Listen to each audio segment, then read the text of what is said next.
Good afternoon, ladies and gentlemen. It is Thursday. Where's my volume on that thing? There it is. Thursday, March the 28th. It's still March, right? I haven't entered into a new month yet. Still March 28th, 2024. It's another Technical Alpha podcast. Glad you could join us today. Got another great show lined up for you as always. Apologies for the absence last week. That one was on me. With the new job start and whatnot, things are still kind of helter skelter as to what time slots and whatnot the podcast will take up. And last week I just couldn't make it happen, so we moved it beyond. But here we are today. And so now we have a couple of weeks of news for me to distill the good stuff even further than we would have otherwise. Let me get myself on over here. There we go. Both of us starting in a seated position today. I was too lazy to press the number 2 on my desk to raise it. And so here I am down here in a seated position. Maybe at some point in the podcast, both of us will be standing, but for now, we are both down on ground zero. Before we get started, of course, most important question of the week, Mr. Black, how was your week? It was good. It was another week. Fantastic. Wow. That's good. It's been a while. There's been a few weeks of you having some sort of catastrophic event or some other major life event. So now we've gone back to it's just another week. And sometimes, you know what? Sometimes that's okay. Sometimes that's okay. Yeah. I mean, one thing did happen. Okay. We have one of my properties. We basically rent it out to, or we rent out one of the units to a nonprofit. It's basically like a shelter home, or like almost, I want to call it a halfway house, but it's basically like for troubled youth or people that are just kind of going through it, and they need a place to be for a night or two or whatever. I'm not exactly sure. Yes, it's not quite it's not quite a halfway house, but it's similar. It's similar. A quarter way, if you will. Exactly. And then there's like staff or whatever that are there with them and stuff like that, and like feed them and stuff. So anyway, we've been renting to these guys. They were there before I acquired the properties, and they've been great tenants. They were actually getting ready to move out in 2 days, like at the end of the month. But for whatever reason, they hadn't been using the place for the last 2 months. So nobody has been in the place. Like there's no foot traffic, no nothing. And they ended up going there last week to start packing because they're getting ready to move. Yeah. And then they went into one of the bedrooms, and the entire ceiling is on the floor. So the drywall, the insulation, everything, it's a fucking mess. Roof leak? So it turns out on all of some of the crazy weather that we've been getting. Yes. One of the shingles, I guess, like a section of the shingles peeled ripped off, and water started going in. And since we had basically nonstop rain for like a week, it pooled up. And since nobody was in the unit to see any type of watermarks on the roof, anything, the whole fucking thing came such down. Unfortunate timing. So unfortunate. Horrible time. It's just horrible timing, right?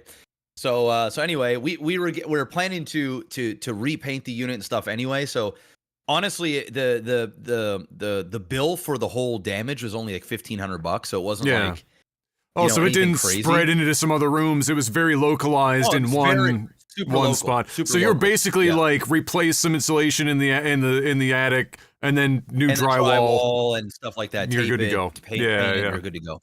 And then I obviously had our guys that do our handiwork, or that does the repairs, patch to go the roof. to all the other not only that, but go to all the other roofs on all the other buildings that we have and make check sure all of them. So that's what they did. They checked them, all is good. We told the other tenants on the top floors about them. And, you went into the attics and checked to make sure everything is fine. It was just that one localized spot where some shingles blew off from the weather. So that happened last week. But, it was when I got the news, I was like, oh, my God, no fucking shot. But then when I saw, like, the damage and stuff, it looks worse than what it was. It's not that bad. Yeah, it's funny you should say that, because I had that. I mean, thankfully, minus the roof leak. The same thing happened here with our place. So we had shingles torn up off the roof during that windstorm that we had, which I call it a windstorm. It lasted like 3 days. It was 3 days of literally non-stop, out of the south, crazy ass fucking wind. And then we had that one night in particular where it was basically a hurricane. I mean, if that wasn't a hurricane, it's as close as you can get without it being. And we lost some shingles. And I was just going upstairs after finishing some work. I was going upstairs to pick up some boxes of stuff, because it was I was just getting some stuff ready to like pack up for recycling. And I just opened the door to see if we had any Amazon packages, and my neighbor was out in the street, just coincidentally, out in the street looking up at my roof. I yelled out to him, I was like, hey, how you doing? What's going on? I hadn't seen him in a bit. They were away for a bit, and he was like, you lost some shingles. I said, well, hi to you too. Hey, what do you mean I lost some shingles? He said, I found a couple. He was doing like some, the weather has got to the point where people are starting to like, pick rocks out of their grass and all that shit. So he was around the property, and he was like, yeah, I found like 4 shingles laying around. I was trying to figure out whose roof it belonged to. And he said, I'm pretty sure it's yours. And so I go out in the street and I'm looking up with him, and sure as shit, I'm seeing one shingle on the roof that's like standing up straight. And I went, fuck! So it was cold that day too. I was like, okay, all right, well, and it was like 5 o'clock, so we have like limited sunlight left. Went, shit. Okay, so I walked over to Dad's and I knocked on the door, and I was like, Dad, I need you, a hammer, a ladder, and whatever tar in a bottle we got somewhere. We gotta go fucking fix this roof. So we went and got the ladder and everything, and we thankfully still had some roofing, like tube of roofing tar. And then our next door neighbor, who works at the dockyard as well, he had some of the sealant that they put around the naval like windows in the ships, and so he said, if you run out, use this. It will literally never leak, ever. And so I said, oh, great, amazing. So took the bottle, we went up on the roof. Sure as shit, there they are. And no, we didn't have anything coming to the house yet because we hadn't had enough rain for that to happen at the time. But we did have rain coming up like the next day, so we had no time to waste. Like we had to fucking do this. So we were up on the roof, we did it. I swear to God, dude, I almost got frostbite. So like we were up on the roof and we're hammering, we're pulling old shingles, we're playing Tetris, because the shingles, they're fiberglass, so they tore. So you're trying to like figure out which shingles went where and fucking like what order and shit. Yeah. And we're up there forever and a day. Dad has meat on his hands. I have no fat on my hands at all. So Dad's fine. His hands look rosy as fuck. He's good. My hands look like they were going necrotic. I couldn't feel a single like he was like, all right, it's time to ET fingers. Yeah, like just like you wouldn't know because you got too much melanin to know. But like, for a white guy, you get outside in the cold, and when it gets close to frostbite, like the halfway point of your hand up is like red, and everything below here is white. And then at some point it will flip and all this goes white and you're like, now you're fucked. So I was like all red up here. I was trying to fucking pick nails up out of the bag and I was feeling nothing. I was literally completely numb, couldn't feel anything. I was trying not to like blow a finger, trying to hammer these damn roofing nails in. Anyway, we've got it done. It is as full of tar and naval sealant as one can possibly get, and we're gonna leave it for now. Thankfully, we got all but one shingle we recovered, or at least the pieces, and so it'll be fine for now. And then early summer, maybe in June, late May, we'll go up, we'll tear those back out, we'll buy a box, and we'll properly replace it all.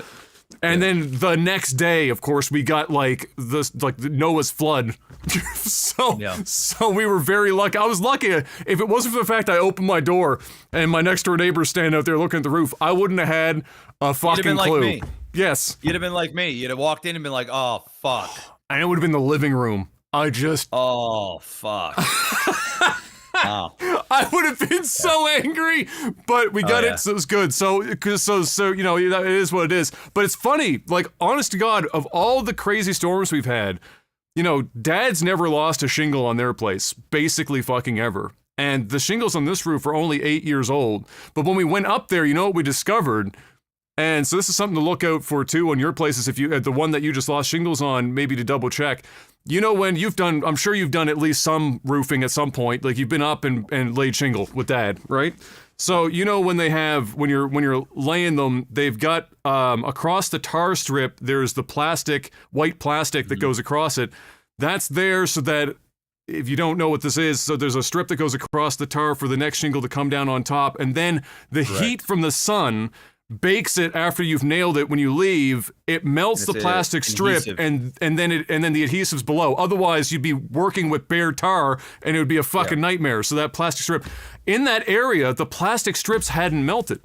So we were seeing them still kind of late, which is crazy because it's south facing, which means it gets where the sun is just beaming fucking on it all beaming the time. it. So I have no idea how, after all these years, those strips never fucking baked. But that was the problem. And as soon as the wind catches it, you're fucked because it just works it until it rips the shingle off. So that was so. I guess keep an eye out. That might be something similar that happened for you. But nevertheless, it's not going anywhere now. We got half a ton of nails, 14 tons of sealant, and we'll fix it in the summer months. But that was basically my week. I did do my first week of my work. That was an experience. I can't describe to you how odd it feels to wake up, come into this office, and not be doing a live stream or something else. Like I'm sitting here and I'm like doing some sort of monotonous like office work. It feels so weird. But it went well. I'm already done the first project that they threw at me. They expected that to take forever. I was done in like 8 hours. So it was whatever. Now I'm moving on to this next thing that will take much longer, thankfully. But that means as well, because I'm paid hourly and contracted. So when that first project, there was a lot of downtime. I had to like email, wait for them to respond, and so there was a lot of downtime where I wasn't getting billed because I'm getting paid hourly. But if I'm not working, I'm not like racking up the hours, right?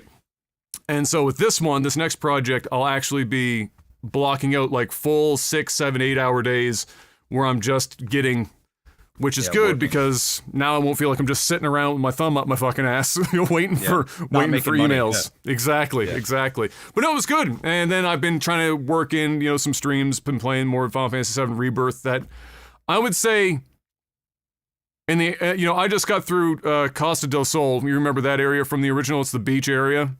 Yep. That's the one that was all over the internet because Tifa tits are out for Harambe.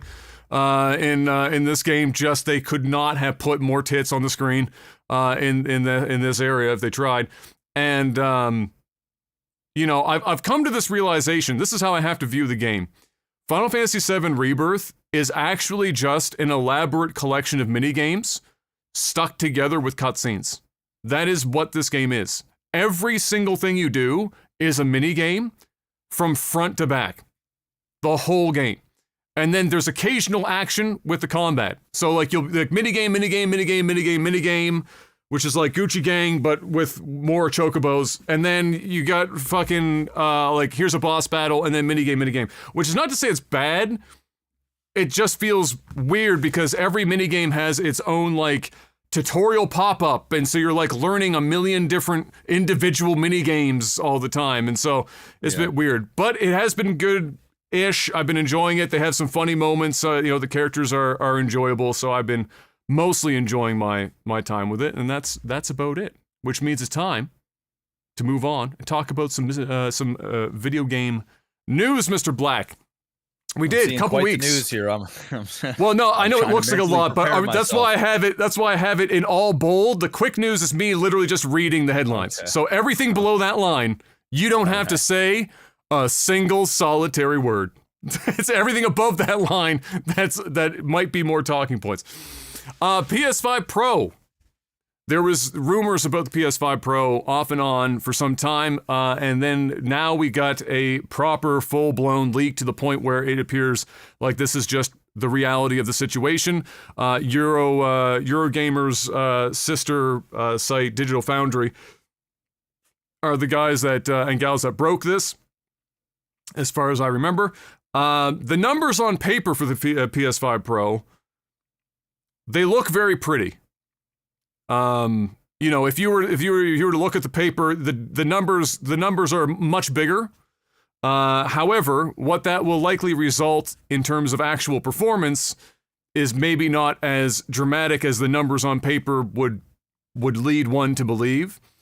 It is coming apparently this year, at the end of this year, which I find particularly interesting, and people have been finding confusing because we're sitting around going, hey, there's not that many games coming out this year. None of the games really, with few exceptions, are struggling so hard on the PS5 base model that it would necessitate a PS5 Pro. And now we're getting this PS5 Pro that's going to cost, I mean, I'm going to assume this thing is going to cost a lot of fucking money. Probably like $700 US, maybe a bit more. Like, it's going to cost a lot of fucking money. And for what? What are you buying this for? I have in here in my notes, you know, clearly GTA 6 would be the prime suspect of all of the games. That's it. I mean, that's like, what? That's the one. What else? And that's 2 years away, minimum. I think we were like, they were saying like 2026 or 2020, late 25, 26. I can't remember if we had like an actual window. Yeah. Well, I'm pretty sure they just announced that it's already delayed.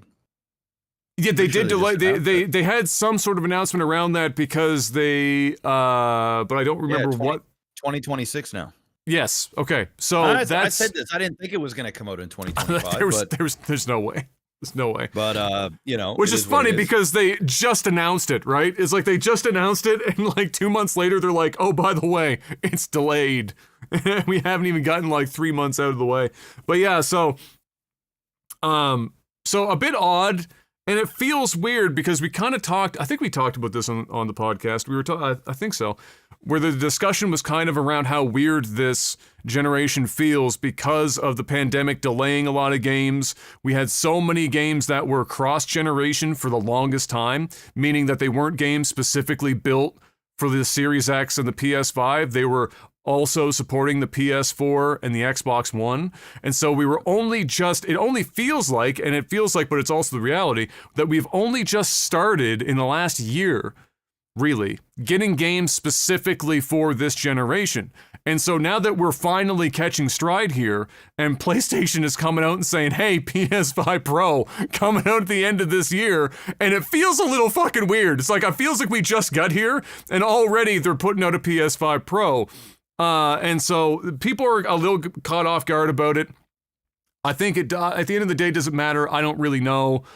Honestly, I don't know how many people are going to be interested in well, I'll be interested to see this, but how many people are going to be interested in spending $700 or $800 US on a PS5 Pro when there's no games? That especially games that okay, so you saw Final Fantasy 7 Rebirth. You stopped by early on when I was streaming it. And you were like, this game looks really fucking good. Because it is, in general, there's some problems with it, but it's a really good looking game. And yeah, the performance mode looks like Vaseline smeared all over the screen, but the PS5 Pro is unlikely to move the needle so much. You're not going to suddenly get 4K 60. Like, that's never going to fucking happen. You're just going to get it to be a bit higher fidelity on the performance side. And so you're spending all this extra money. So I don't know what this is going to be like. However, my question to you is, Xbox doesn't seem to be even interested in doing this. They haven't mentioned really anything.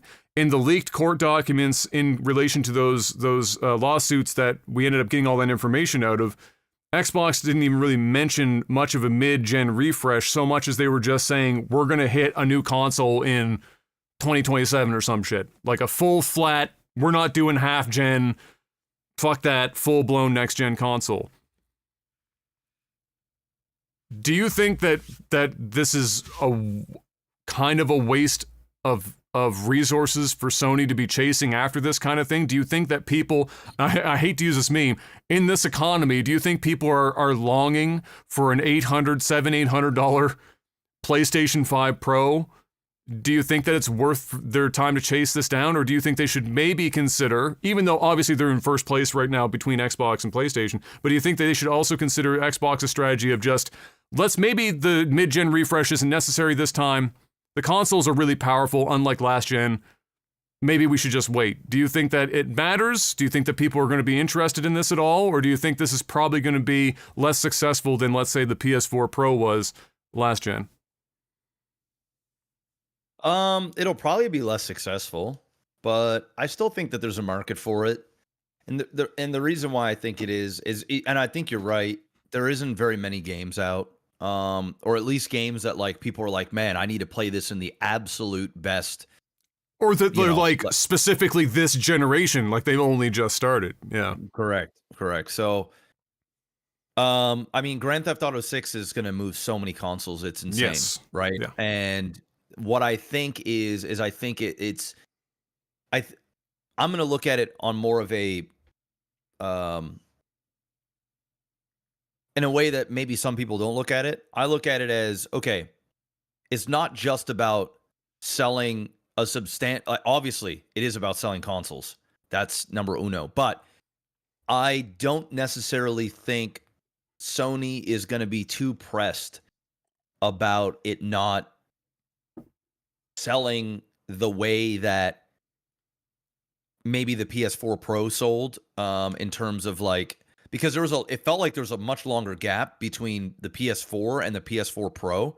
It almost felt like the Pro came towards the end of the PlayStation's life cycle almost. There was maybe a couple of years left. And I feel like we're probably not going to get a PS6 for quite some time, right?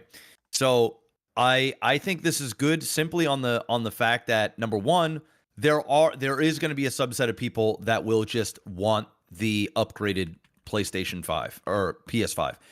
They will just buy it just to have it. There's always going to be a percentage of people that are just going to want the newest, shiniest thing. It's no different than Apple coming out with their new phone every year or whatever. It's the same thing. But I also think that what people don't think about is when you release something like a PS5 Pro, a lot of people will go, you know what? Yeah, I'll get one of these, but I'm going to sell my PlayStation 5 first. So oftentimes, that then on the secondary market, on your Facebook marketplaces, your eBays, your Kijijis, your Craigslist, your yard sales, your secondary place, it's going to start flooding more for people that didn't want to spend the $500 or $600 to originally get a PlayStation 5. They've held off for this long. Suddenly, you're starting to see a bunch of them for $200 on the open marketplace. So then people will start buying those secondhand consoles and enjoying the PlayStation 5 through that, which means they'll sell more games, they'll get more subscriptions, they'll do, it'll just bring more money in a roundabout way to PlayStation. Then on top of that, they also understand that, hey, there are people that are going to be looking for Grand Theft Auto 6. Some people just may buy the PS5 Pro. They don't own a PlayStation yet. They're saying, all right, you know what? Grand Theft Auto is coming out. I'm going to get my hands on one of these. Yeah, the Grand Theft Auto isn't coming out next year, but there are some other games that I'll play in the meantime, so I'm going to grab this, and then I'll be able to enjoy the Grand Theft Auto 6 in its glory when that comes out to consoles. So I think it's going to do better than what you may think, but I do agree.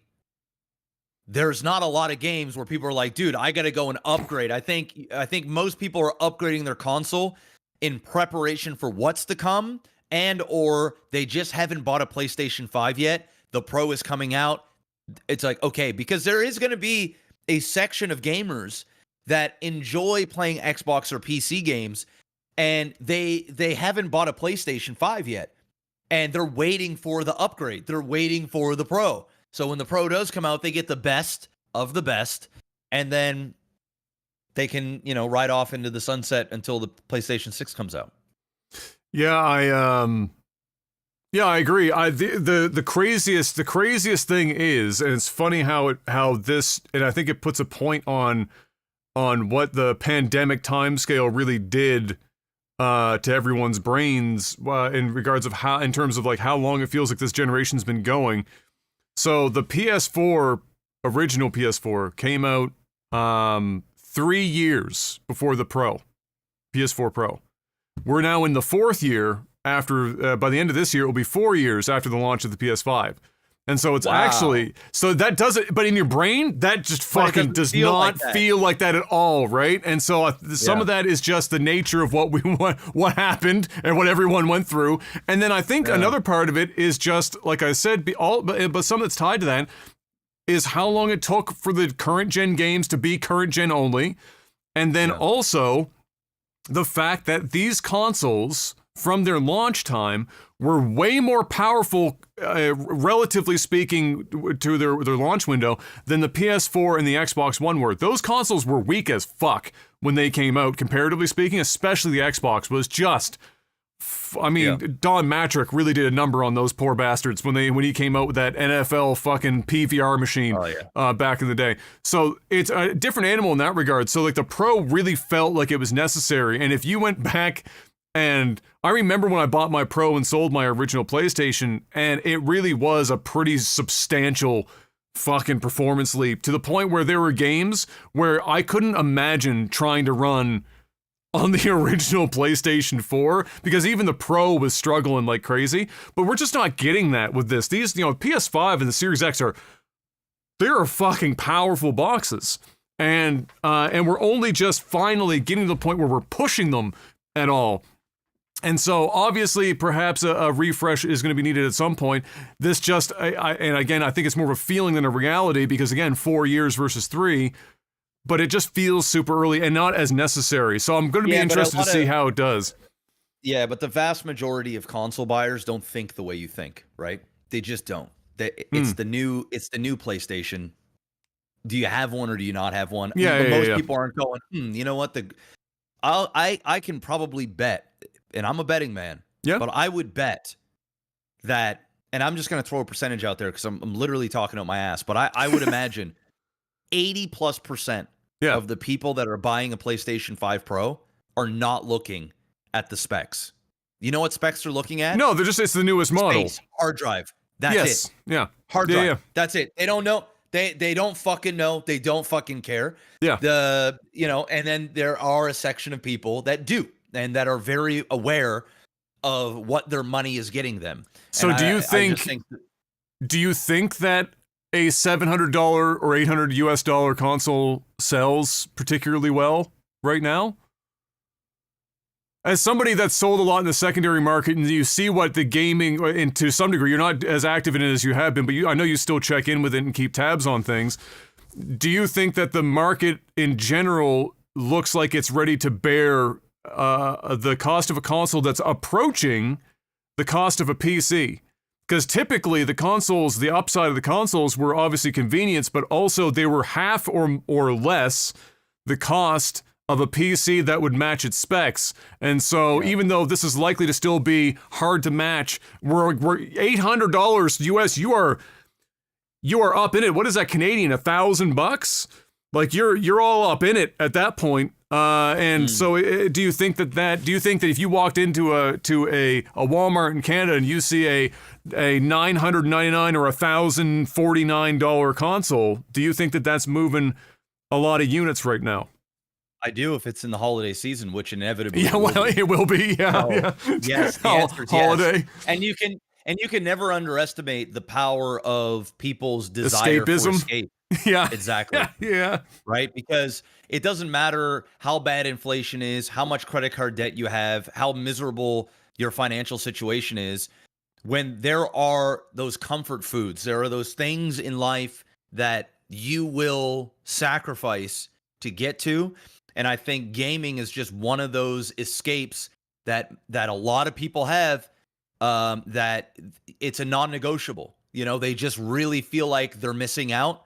It's like, you know what? I won't go on that trip this year because I can't afford it, but I am going to buy my PlayStation. And I'm going to, instead of taking a $3,000 trip, I'll do the $1,000 console.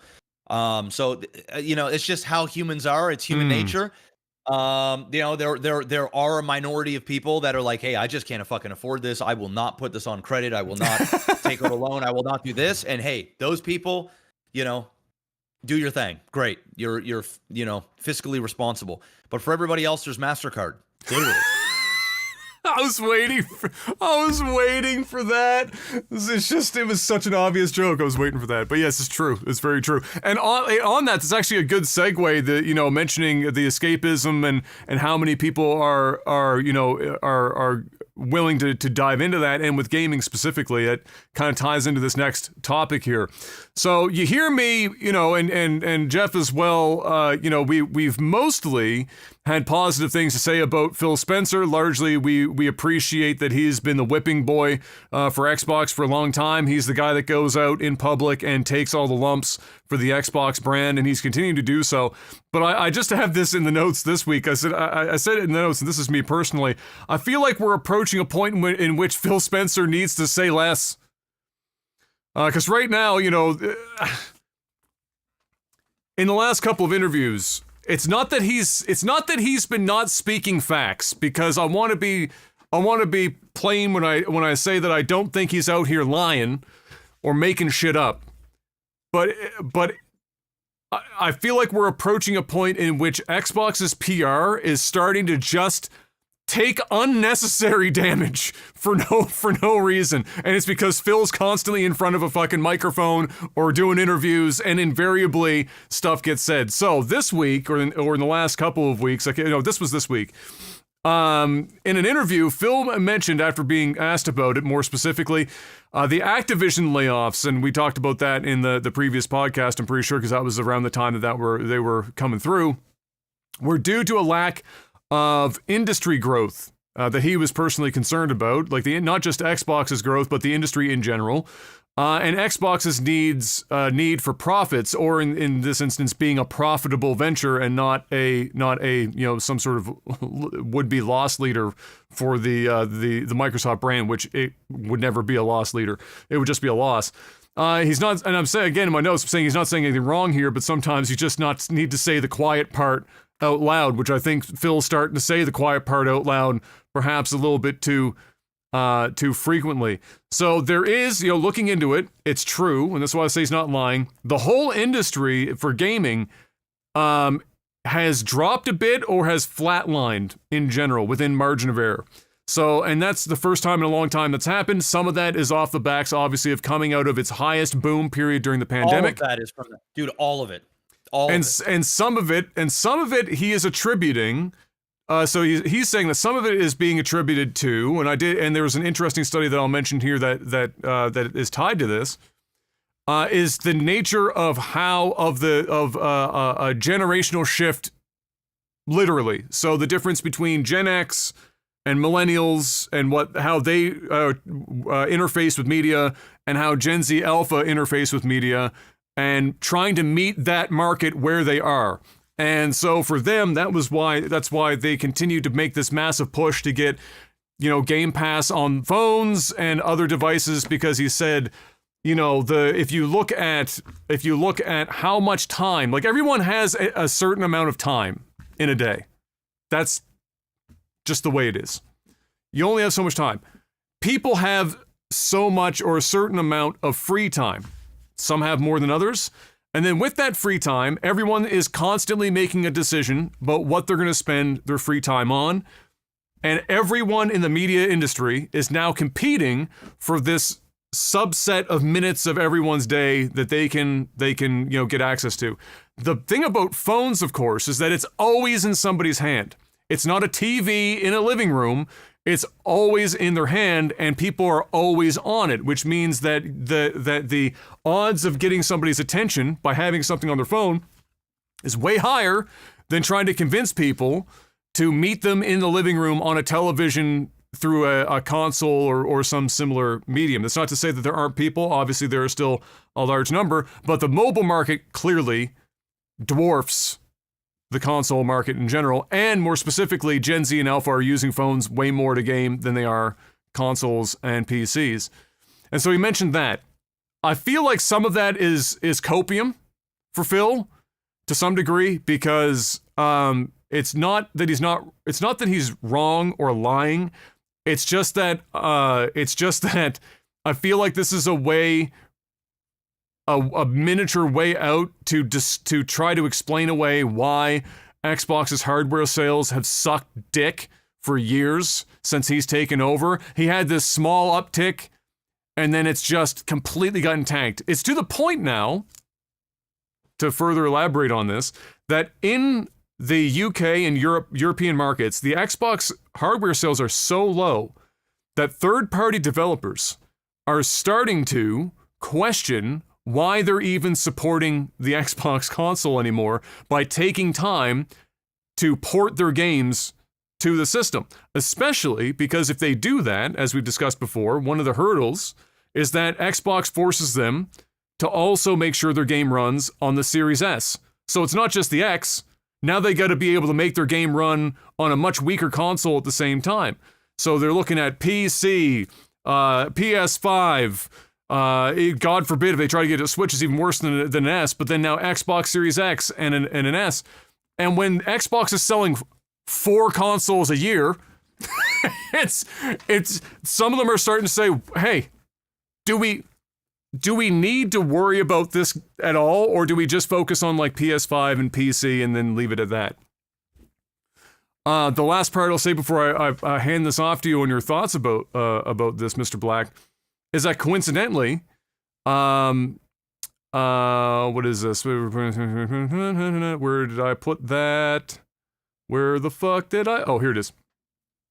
So this is by the company that owns GameSpot.com, and that's a big media company. They own a bunch, and they run a study on every year that looks at trends in the entertainment industry, and they just released a very salient study that they did that speaks specifically to what Phil's talking about here, and almost contradicts him a little bit, which is why I think some of it's copium. So an interesting stat about this was done with 5,500 people ranging from the ages of 13 to 54. So this is covering the fucking gaming gamut from one end to the other. And 5,500 people is a reasonable sample size with certainty. So this study was just released stating that gaming represents the majority of entertainment switching, as in more people are switching from some other form of entertainment to gaming than anything else. This is including, so that's gaming, books, television, movies, social media, anything that's under the entertainment wing. More people are switching from one of those other things to gaming as their primary form of entertainment. In the majority, it was almost 60%.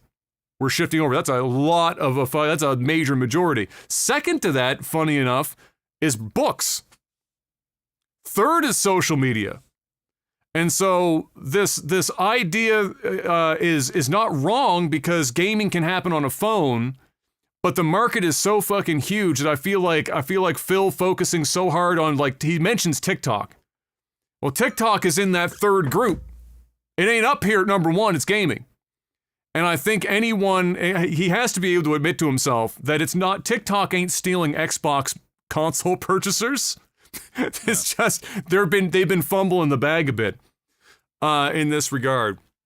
So, Mr. Black, I will ask you, do you think, now you have a son, now, do you have a son? The answer is no, and here's why. I already know where it's going. The answer is no. Okay. Yeah. What happened is during COVID, it created a very unique, once in a lifetime storm. But it's a bubble of sorts. Storm. Yes. Straight up. That you'll probably never see again in our lifetime. Hopefully. I don't think. Well, you just won't, because even the people, if you try and shut everything down, it won't happen again. Civil war. It'll never happen again, especially, and we don't even need to get into it, but especially with all of the information that has come out. Yeah, and of course. All of that, bro. That ain't never. They burned that card. It's gone. It's gone. Right. Yeah. So, now maybe other parts of the world, they might be able to get away with it, but most certainly in North America, it ain't happening, bro. Yeah. Canada and US, it ain't happening. No.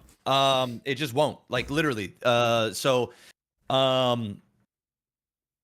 it was a once in a lifetime thing that happened, and they, along with everybody in the entertainment space, outside of like movie production and stuff, but things like Netflix, Disney Plus, Twitch, YouTube, consoles, video games, retro video games, the whole fucking entertainment market exploded because everybody's in their house. They need a fucking, now's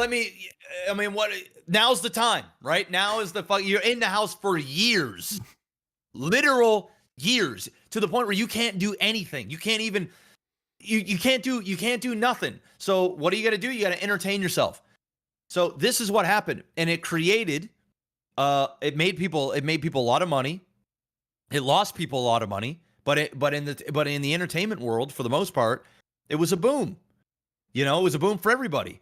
And Philly, I think he knows this, along with everybody else that knows the know, is that those gains and everything that happened during that, it was inflated as fuck. It was just not something that is obtainable. It's unsustainable.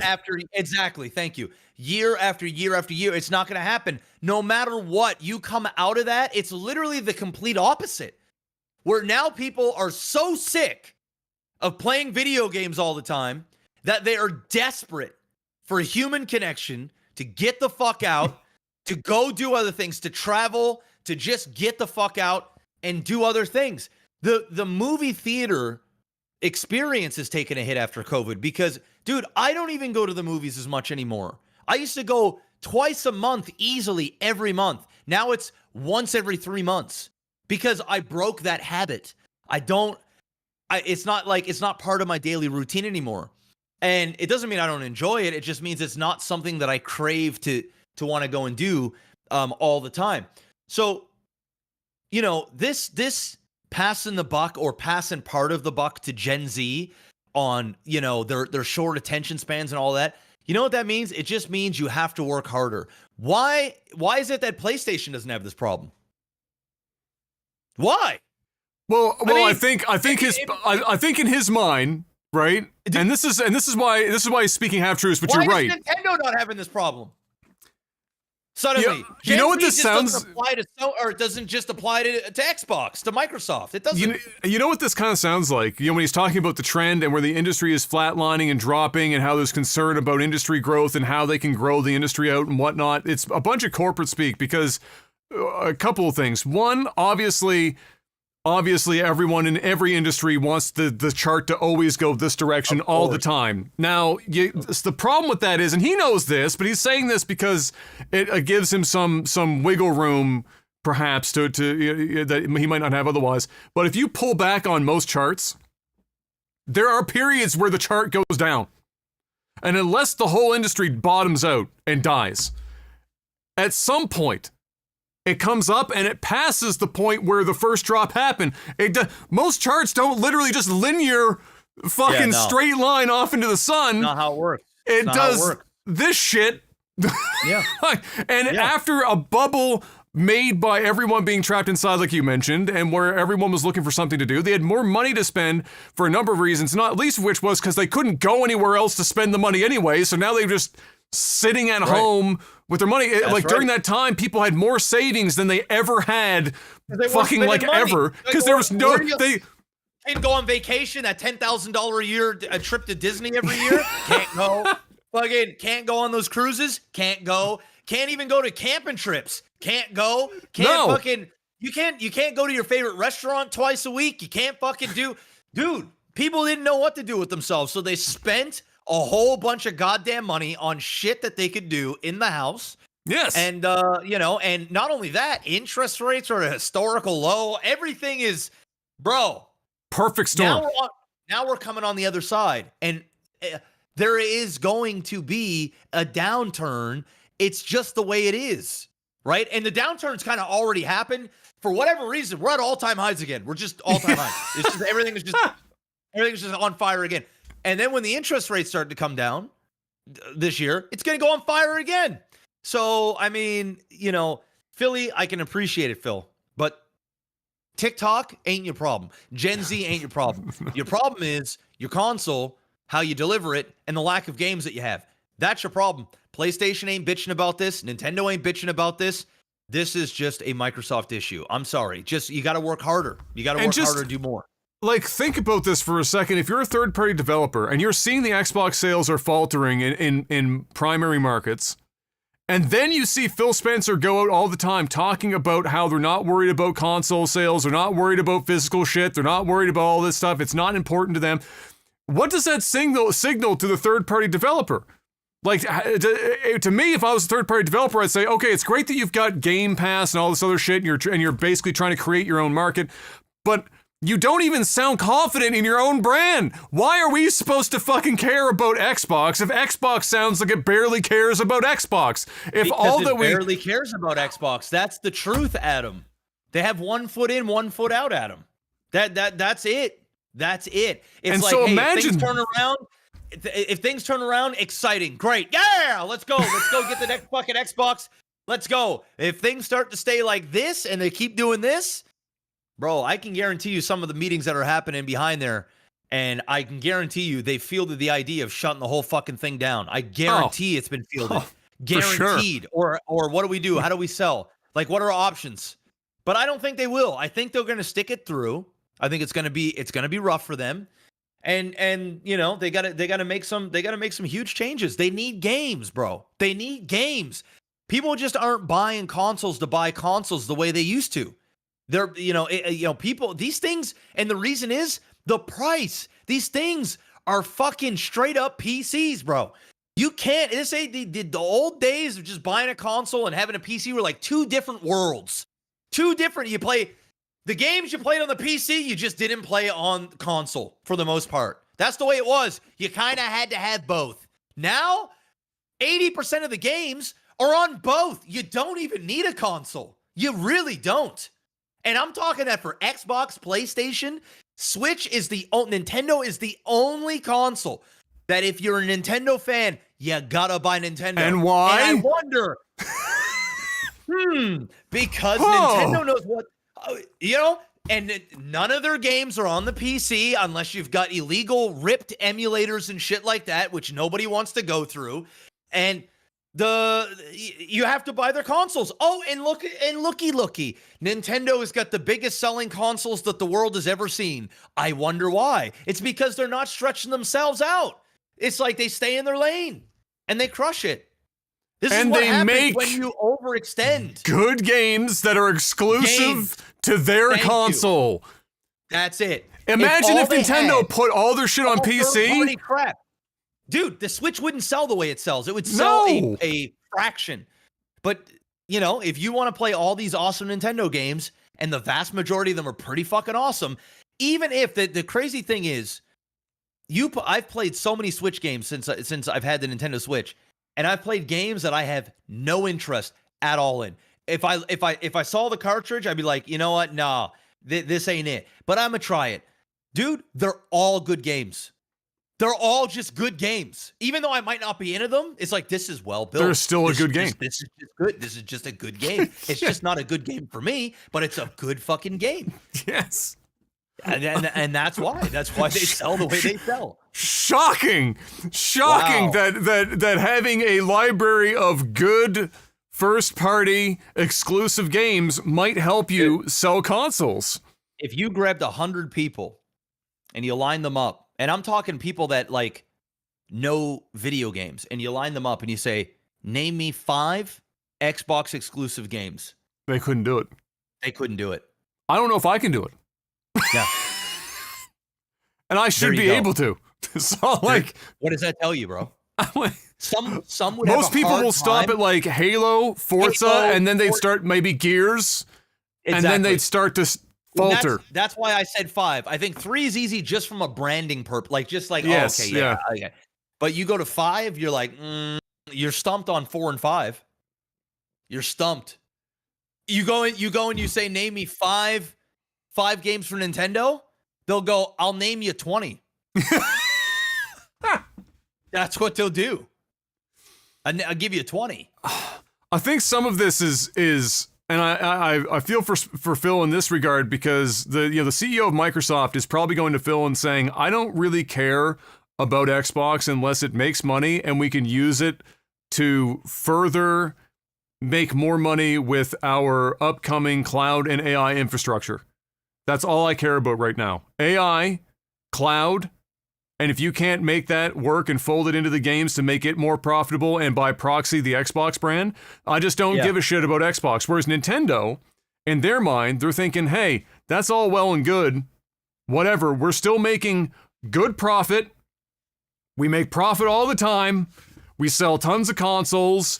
And if Xbox drops out, it's just more people looking for more consoles, more money for Nintendo. Because, and that's like so fucking, it's what pisses me off about corporate shit in general, is that people can't just be happy with good, steady growth. It's greed. It has to be greed. A fucking vertical line because nothing. Stock market, investors, gotta get your 7%. You know, especially if you've been in the industry for a long time, you're on your way out. You wanna go out with your fucking white swan. You know, you want to go out, people singing your praises. You don't want to go out of the guy that folded, you know, an entire department. You know, and it just was the reason for the failure. So, like, I get it, man, and I can't imagine the amount of pressure that is on Philly's back and stuff like that. Like I actually just can't imagine it. But that's why he gets paid millions of dollars. But at the same time, it ain't Gen Z, bro. You need games, you need more games, and you need more games. And the thing is you don't have good games. And good, exactly. Good games. Exactly. And I also think that, you know, they may be even slightly addicted to the subscription based and the stuff that they have over there, and so they're willing to put more resources and effort into propping that up, but not propping up their actual consoles, because I believe that if anything, Xbox will stop making consoles and they'll stick to the cloud based shit, and everything will be done via cloud all the time. And I feel like that's where they want to go. I almost feel like they want to get the fuck out of the hardware. And if that's the case, then so be it. I mean, it's not like you'll be overly missed. I think that's... dude, it ain't nothing for... It'll just be better for Sony, and it'll be better for Nintendo. It's just wild to me to think about how much effort was put into the Xbox brand all the way up through the 360, where they really got a leg up in that generation, because PlayStation 3 was a bit of a fail. And they had all that momentum and it just got completely gutted. And I was behind Phil for several years, because you can't right the ship in a fucking calendar year based on what happened with the Xbox One. But now we're way up here in 2024, and I'm still hearing whispers in the back of his words about how he was dealt a shit hand, and once you're behind like they were, and now the market has changed, it's impossible to catch up and whatnot. But at the same time, Xbox is out here buying up entire fucking just endless studios. They're they're moving into this other market. They brag about the quadruple A, the initiative that is on fire, and we haven't heard or seen a single thing about this Perfect Dark remake. We barely know about the Fable game being made by Playground Games. Like Microsoft's, I think one of Microsoft's big problems is that generally speaking, they seem to have the stance that money just fixes everything, and there's no surgical procedure to be done, and there's no long-term investment to be made. And they've kind of like their own self-fulfilling prophecy, where you could have said, you have to say that now, or you can say that now, because if they were to start making a game now that's going to be a big success for Xbox, you're looking at 5 to 7, 8 years before that shows up on the market, no matter who you put on it. It's the nature of games right now. But you didn't need to fucking have that mindset in 2019, 2017, where all this was starting up in the first place. Now you are behind the 8 ball. You put yourself there by having the mindset too early, and you could have had this whole thing on the verge of turning around, but instead now you've backed yourself into a corner. So yeah, I don't know. I like Phil. He ain't lying. He's speaking some facts, but he's also on some copium, and we'll just have to wait and see what comes out of it. We do know that. I'm gonna go piss. Yeah, go for it, because I'll do that stuff. Yep. Yeah, we do know that the Xbox brand has plans for another as of the leak, but then also that interview sit-down podcast thing they did where they talk about the fact that they are in fact working on a new Xbox that's going to be coming out.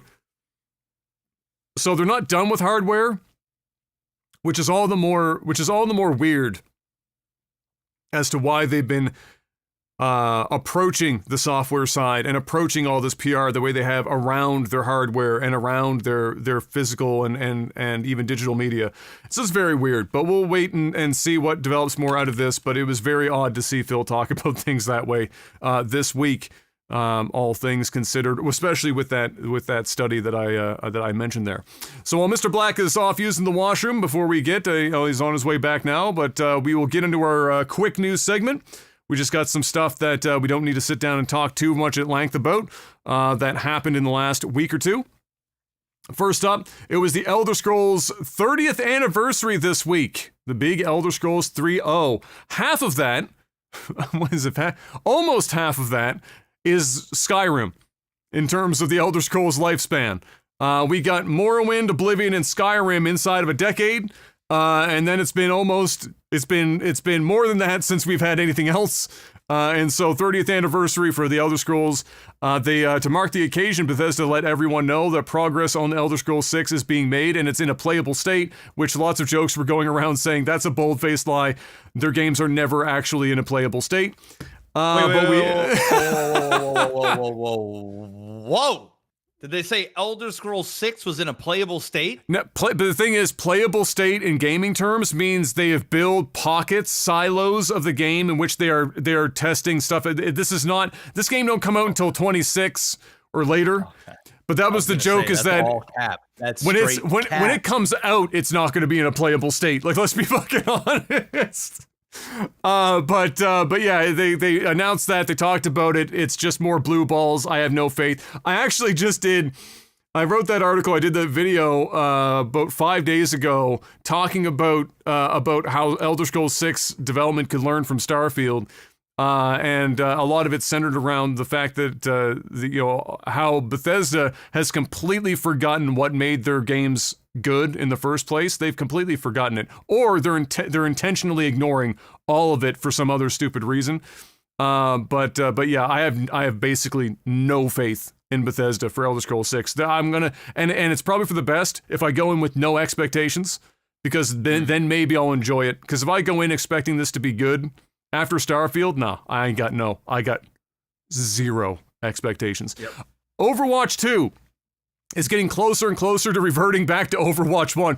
You know, it's kind of like Twitter with Elon, where every day we get closer and closer to old Twitter, where he'll put in some new systems on Twitter and then they don't work, and then he reverts and renames an original system that Twitter had when he came in and then puts it back out under a different name. It feels like this with Overwatch 2. So everything that they've been changing in Overwatch 2 over Overwatch 1 is slowly getting reverted. And now Overwatch 2 is going to be moving apparently to a full free-to-play experience, being 100% backed, it appears, by $25 skins, which is a hefty price to pay. I want to remind everyone that. Yeah, well, that's just it. I mean, if you think about it, most people only main one or two characters. So yeah, to so really they just buy your skins for your favorite character, and you spend fucking, some degens are like 40, 50 hours a week playing this game. But I mean, even if you're 10, 15 hours a week, $25, a free to play game. I mean, is it really? It's not like, sounds like a lot, but is it for me? No. Do I understand why people do it? Sure. Yes. It's unfortunate because it makes all other parts of the industry shoehorn microtransactions Yes. Yes. That's just the way it is. It's the way it is. Ever changing. No, it's here to stay. No Man's Sky has done it again, Mr. Black. This was yesterday or the day before with another free update. They just don't stop. This one's called Orbital, and it brings full ship customization, which is perhaps the biggest request players have had since the game launched, especially after Starfield. Coincidentally, of course, Starfield had the ship creator. And so after that, everyone was like, man, it'd be nice if No Man's Sky had something similar. And so now they have this ship customization option amongst a bunch of other updates to No Man's Sky as well.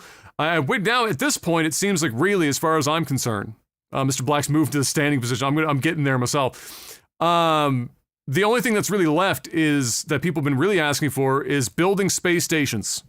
So base building, but in space, in orbit. That's probably not going to happen. I feel like that is too big of a like foundational change in terms of how the game works. That's probably asking a little too much.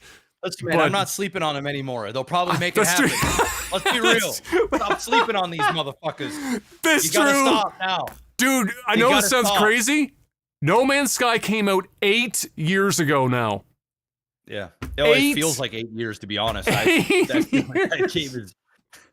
I've been hearing news about this game every 3 months for the last 8 years. All free updates for 8 straight years. Crazy. Absolutely bonkers. So there you go. Another banger.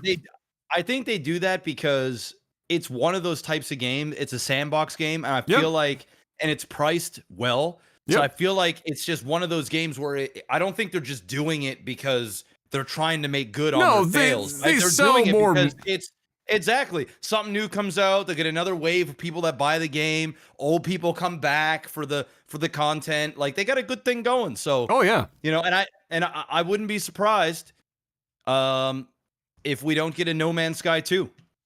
At some point, for sure. I mean, the next game that they have coming out, which is called Light No Fire, we saw the trailer for that during the Game Awards, and that is using a lot of the systems from No Man's Sky, except you're on one massive planet in a survival environment with different biomes and everything else. So they're taking all of that tech from No Man's Sky on a galactic scale and cramming it into a single giant planet. And so we're getting, it's not obviously not No Man's Sky 2, but we're getting a lot of that in their iterative forms in this new game. But I agree, it wouldn't be shocking if at some point they introduce it. Although at the rate in which they've been updating this bitch, they could just keep fucking updating it, and they might not have to worry about it. But we'll definitely have to see. The last thing I'll say is it is the most impressive comeback in gaming history. Right? It's not even close. I don't think. I can't think of anything else where a game has come out and had overpromised and sold this fucking Star Citizen like wet dream, and it fell straight on its face. The dude got literally massacred on all social media platforms. That game got fucking dragged worse than Cyberpunk. That game got fucked on hard. Hard, worse bro. than any game I've ever seen. I've never seen people come down on a developer that hard. He fucking got shat on. And that motherfucker put his head down, took his L, held it, and then molded that shit into a massive W and saved not only the game, but his career. And not only that, showed adversity, which, people, it doesn't matter if you're a movie director, if you're a game director, if you're whatever, you're a musician, you're gonna fall short. There's just gonna be things that don't hit. And it's all about the people that come out of that and show that, hey, yeah, I fucked up, but I'm gonna make this right. He did that.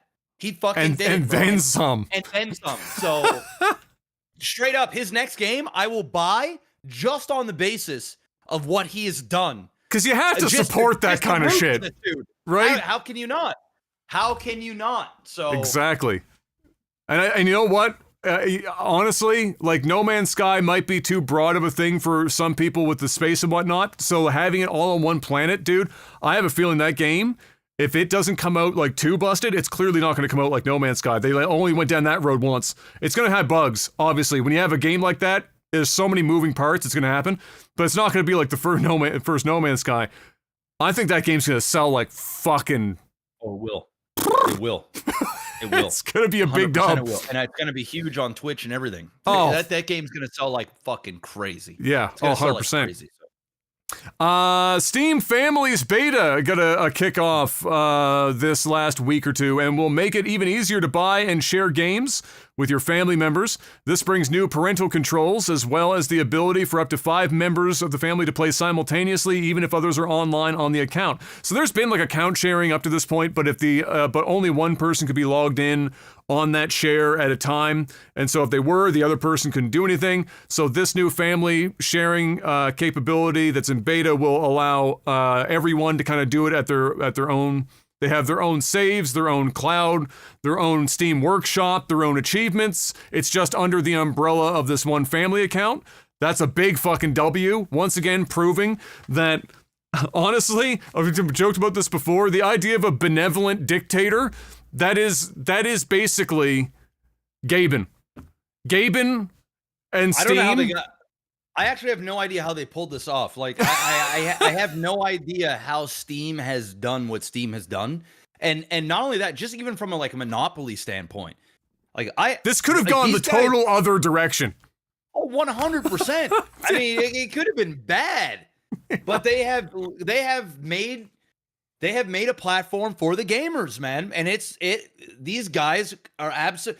I can't imagine the amount of money Steam makes. Oh. The amount of money, I mean, it has got to be something astronomical. If they sold Steam, like if Epic came through and said, yo, I want you. They can't afford that. No, I actually don't think they can, actually. Now that I think about it. No. I don't even know if they can. No. It's like, bitch, Fortnite? You? Nah. Steam, motherfucker. This is Steam, bitch. Not only that, just the information alone. Oh, the amount of info that they could sell on their gamers, how much time, the demographic, the games they're playing, what they're searching. Like, dude, the amount of shit that they have huge on their hands is scary. It's huge. Like if they were ran by a Chinese company, they'd be banned in the U.S. Or the U.S. would be, or the U.S. would be trying to force them to sell to a U.S. company. Yeah, exactly. You're Chinese? I need you to sell to a U.S. company, please. Nobody makes me bleed my own blood. No, but it's not a Chinese company. It's not a Chinese company. It's like, dude, it's owned by, it's under a Chinese umbrella, man. But it's so true. If it was America, they'd be like, bitch, hell no. American ran or nobody's buying games on Steam. It is seriously, it's the benevolent dictator. Gaben is the benevolent dictator. He basically has as close to a monopoly as you could get without it being that. When you think PC gaming, you think Steam. That is first and foremost. And with the exception of Fortnite kids who only play Fortnite, they know it as the Epic, and that's the show. Yeah, the Epic Store or whatever it is. But as they get older, I promise you, their association is Steam.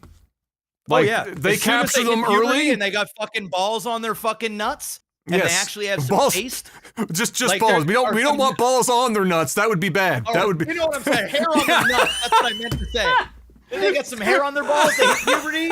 Yes. Their voice octave drops a fucking couple. Yeah. Yeah, they're gonna be like, they're gonna go from, oh yeah, I play on Epic Steam. Yeah, bitch, I'm on Steam now. But that's what's gonna happen. Dick swinging, Drake snake. This shit's just gonna be swinging and be like, I need to get me Steam. That was one. That Drake thing was one day I almost closed my Twitter account because Twitter's become so unusable. I was on a completely I was on a completely unrelated post, nothing to do with anything Drake related.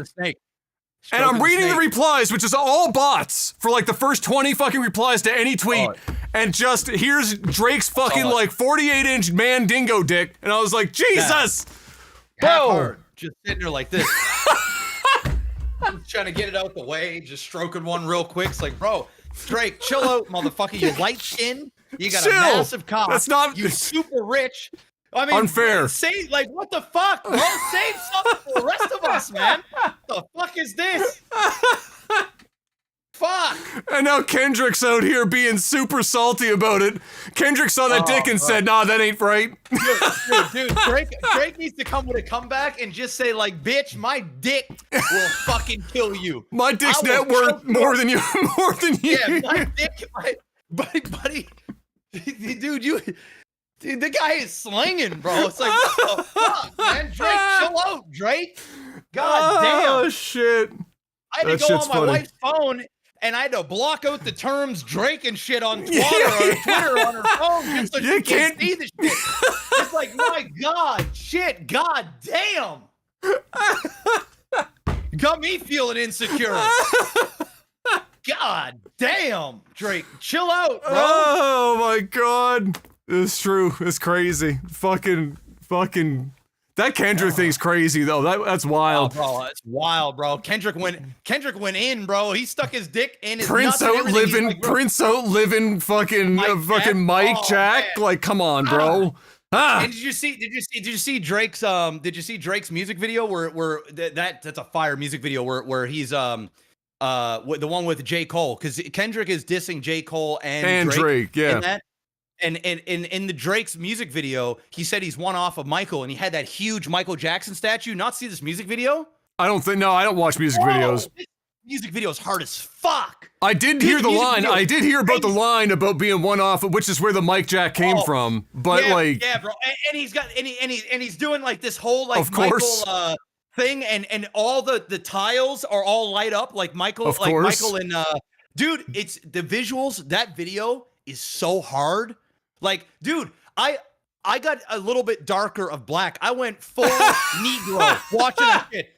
I forgot I'm half white. Bro, I started grabbing my dick. I was like, yeah. I started dropping N-bombs just randomly. I was like, this shit's hard, bro. The song is hard as fuck. The video's crazy. So yeah, then Kendrick went in on that, bro.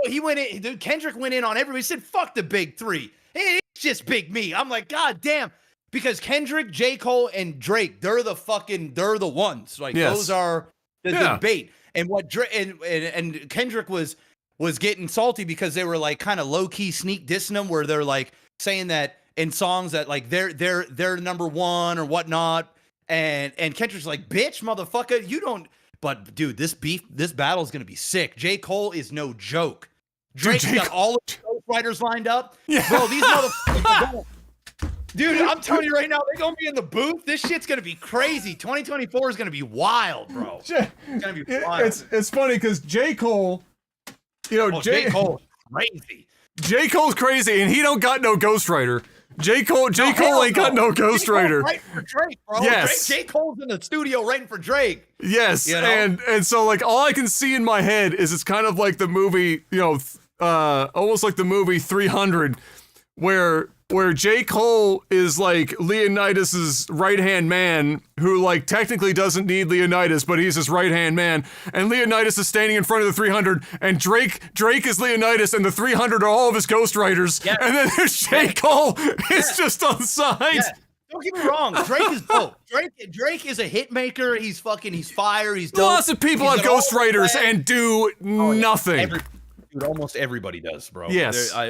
Almost everybody in the industry. There will be some artists that won't, for sure. And that's just not rap. Like, that's like every genre. Everything. Like, the Bee Gees wrote like half of the music people heard for a decade, for God's sake, that weren't even their shit. Like, it's just everyone's got ghostwriters and whatnot. It's just the way that it is. But it's funny because... It's not like they ghostwrite the whole fucking thing. No, you know what I mean? no. They're like bars and shit. And then they'll throw some things. They'll share ideas. I mean, it's just normal practice. But it's funny because I remember M in one of his songs not long ago when he was talking about all the hate that he gets and how other people he told Drake outright. He said, Drake, they're coming. He said, watch it. They're coming for you. They're gonna come for you. You're too successful, bro. Yeah. You're successful. They're gonna come for you. And here we are. Here we are, bro. Yes, and I'm ready for it. It's gonna be a good year in hip hop. This is gonna be fucking nutty. It's been a while since we've had a beef like that, especially at the front, right? Like at the front, because there's lots of beef that happens amongst like the riff raff and not the rapper Riff Raff, but like the these are like this is like the Mike Tysons, the Holyfields, the Holyfields of this generation. Yes, you know what I mean? Like of like who's fucking hot. Yeah. And now shit's about to go down, bro. It's about to go down. Woo. It's gonna be good. All right, where was I in this list? Because we only got a couple things before we move on. It's happening. Riven is getting its complete overhaul in Unreal Engine 5. They've been putting out teaser images. I've been literally jizzing my pants on a bi-weekly basis for quite some time. This is going to be completely playable, of course, on regular screens, but they're doing Riven in VR. And god damn it, that means that I need to start saving money now after this wedding so that I can afford to have a VR headset so that I can finally. Dude, I got you, bro. I said, listen, just come grab yours. I got the fucking the newest Vive. That's true. I spent like $800 on this fucking thing. It sits in a box. I'll just take ask it. Me. I'll give take it to it. You. You play the fucking game, bro. It's the only game I ever thought to myself, if there was going to be one game in VR, it's Riven. Yeah. You gotta do Riven in VR. And when you're done your Riven, all right, VR porn. Experience your first VR porn. Just to say you've done it. Just to say you've done it. Now you got to wash the set and everything else, and you hand it back to me. 'Cause I ain't trying to clean up. I ain't trying to clean up no mess. I ain't sat in this chair and rubbed one out in fucking 8 years or more. So you're safe. Yeah. Well, I mean, shit's in VR. It's right there, bro. You might start. You might stroke one out. It's been a minute, but hey, when it's right there, you can taste the titties. And this ain't Texas. This ain't Texas. Pornhub is still available. That's right true. Here. That is true. But if you don't, you can go to nordvpn.com/max. No, not Maximus. This OTT. OTT. I got you here.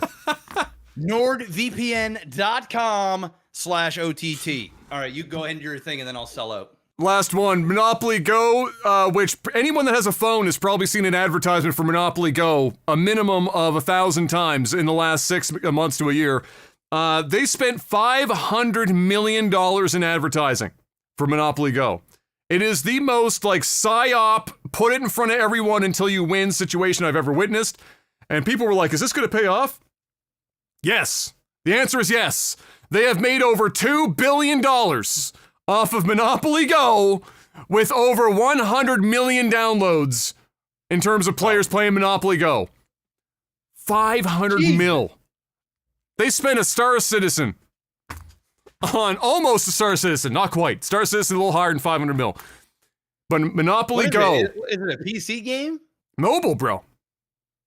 Ain't no PC game making $2 billion like that. It's a mobile game version where you're paying for dice rolls and shit and a bunch of it is the most predatory fuck show I've ever seen. It has been, if there was a point in time where there was no ads I saw except for Monopoly Go everywhere, and now I know why. I've never even seen it. That's 500 million on advertising, and they've made $2 billion. This comes after the company that made it got bought out, and people were like, man, is that ever going to pay off? The answer is yes.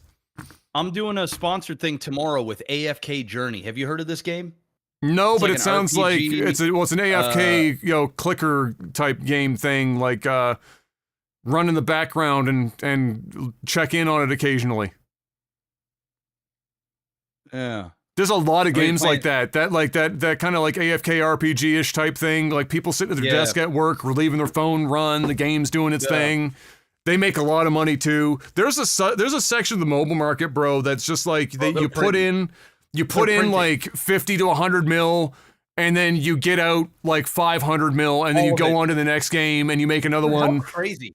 How insane is it that a board game like Monopoly, imagine owning the licensing rights to Monopoly. Yeah. I mean, how much is that fucking board game worth, dude? That is universally, it's almost like everybody plays Monopoly. It don't matter what generation you're from. At least once. You're playing Monopoly. I have 2 Monopolies in this house. One's an AMG that I got with my car. It's why do I got an AMG Monopoly? I guess I got to play it. So I'm sitting here playing, driving around, literally using the cars, the different AMGs as your pieces. It's crazy. And these guys are making hundreds of billions of dollars? Like, billions. What the fuck, man? Billions. Damn. Yeah. God they're in it. Speaking of making billions, it's time for us to sell out and start making ours. Yeah, making hundreds. Patreon.com/legtv. Head on over there. Throw money at the screen if you want to support us directly. Yeah, and then also there's different tiers and there's things that you can get. Go on over there. It says as low as $1, right? If you guys want to throw $1 at the screen, thank you. If you want to throw $500 at the screen, I'll suck you. All right. I heard that without the headphones on. Dude, I've had an energy drink and I'm starting to get. You're getting fired up. My energy is starting to. I just gotta I gotta channel it somewhere.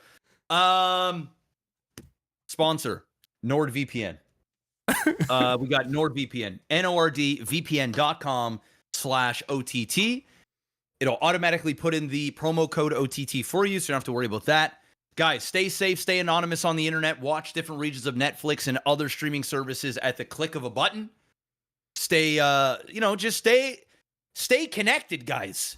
And stay connected and do it with anonymity. You're traveling, you're going to Walmart, you're going to Tim Hortons, you're going to Starbucks, you're going on an airplane, you're traveling. Shit, you're at your house. Pull out your phone. Can be your iPhone, your Android. Could be your Mac, your PC, your laptop, your iPad, your smart TV. They've got an app, super easy to use. You just download it. You click one button. Dink, connect, boom. Automatically IP masked to a different IP. The servers on there are fantastic. They never drop out. And I'm not bullshitting. I have been with NordVPN for almost 5 years. I have never, not once, had my server shut down on me in the middle of anything I've ever been doing. And I'm not BSing. This is for real. And I guarantee everybody that used NordVPN have had a similar experience. Very reliable. You can use them. You can game on them. You can stream on them. You can game and stream at the same time. You can download games, movies, whatever. The speed is fantastic. You know, they're very good servers. It's true. Not only that, it's easy to use and it's got a 30-day money back guarantee. So if you don't like it for whatever reason, you get your money back. All right. So within 30 days, you just let them know, hey, this ain't for me. Hey, it is what it is. Competitive pricing. It's less than half a cup of coffee at Starbucks a month. Now, I know it's easy for me to say, hey, a few dollars a month ain't a lot of money. I know to some people it is. But you know what is a lot more money? Getting all your information stolen and having to deal with a whole bunch of crap because you're not keeping yourself safe. Guys, it's 2024. It is the year of cyber. Crime ain't happening as much. You ain't walking down, well, it depends on where you live, I guess. But a lot of crime is happening on the internet. Okay, I guess crime is all over the place. It's a little bit, yeah. It's pretty bad out there. It's pretty bad. But it's worse on the internet. I'm telling you. So stay safe. Stay anonymous when you're surfing the internet. Am I overselling, Adam? Am I overselling? No, that's just the right amount. That's just the right amount. All right. Yeah. Use our link. It is NordVPN.com/OTT. All right. Go and pick yourself up a subscription, up to 6 simultaneous devices. All right. Head on over there. Make it happen. That's it. Beautiful. And now it's time for movies and TV. Cam is focused on the bobblehead in the shelf. Oh shit, oh you know what? I didn't fucking refocus my camera when that's actually true. I've been completely out of focus this whole time. Nobody watches this shit anyway. Except for Zeth apparently. Zeth's paying attention. Nobody's actually watching the video on YouTube. They've got it running in the background while they're, doing literally anything else. But hey, you know what? It's true. It was focused on the bobblehead the whole fucking time. For the 3 people that are watching, it's fixed. They're now. In shambles. It's fixed now. Oh, yeah. It's fixed now, yeah. Oh, Datbeard too? Oh, both of you seek help.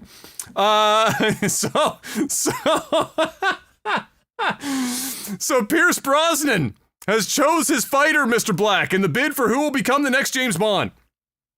Pierce stands behind Aaron Taylor Johnson as the pick, who coincidentally was already rumored within the last week or so, before that rumor got shot down, that he had not been picked. That isn't to say that he is not, in the running somewhere. It's just that the rumor was he is the next James Bond, and they said that has not been determined yet. But Pierce said, you know what? He's got the chops for it. What do you think, Mr. Black? You know what? I'm down. It's simply because I watched Bullet Train. Is it Bullet Train? The one with Brad Pitt? Yes. And he played like he was in that. Yeah. And he had the suit on and everything. He had a suit on and a way about him. Yep. He's young. So he can be in the role for the next 10, 15 years. Which is what they're looking for. Yeah. It sucks that Aaron Taylor Johnson just continues to go into dog shit roles like Craven and other, failed Marvel characters and shit like that. Maybe this is the one. He's a good actor. I think, he'll buff up a little bit. Yep. He's already done it for Craven. He's got the look. He's a good looking guy. I can see it. There are other people that I would have, dude, I just wanted Henry Cavill. If I'm gonna be honest, I just wanted Henry. He missed the boat by a few years, unfortunately. I agree. Yeah. And and if I really wanted Idris Elba because having an older James Bond. If that was what they were going for, if they were moving into like an older version, I agree that would have been a really cool pick. That would have been it would have been different, but I understand he's black and like I get he's like 53. Right? So, he's a but he actually does MMA. He's a fucking he's in phenomenal shape. For sure. He could definitely have done the role for 10 years, but absolutely. Again, I think they just want to go younger, and it is what it is. So I'm not against it. I'm not against it. We'll see if it actually happens. I think it is because you're hearing lots of rumors about him, and I actually heard rumors about Aaron Taylor Johnson like a year ago. Okay. So, if that's the case, then so be it. I'm in no rush though for a James Bond movie. I don't think we're gonna get one for a little while.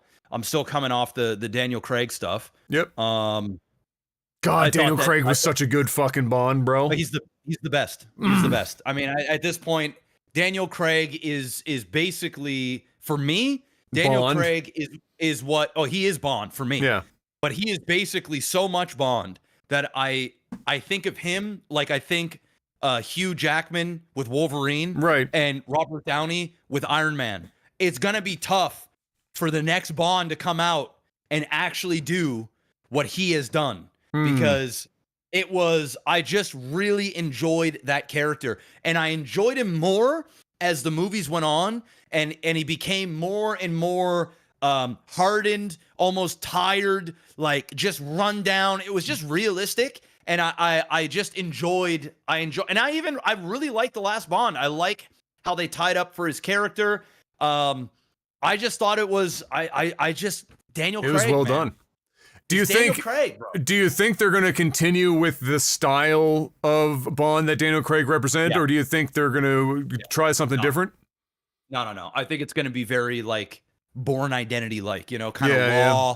I think it might even get more John Wicky. You know what I mean? Like I think that's the direction they're going. Is more John Wick like. Because for me. Before Daniel Craig, because he was so different from the old school style of Bond, it's easy for me to look at Craig and be like, oh, he's one of the best ever, because you can't directly compare him to Connery or any of the, or even different. Pierce Brosnan, because up until Brosnan, it was an archetypical character and a character.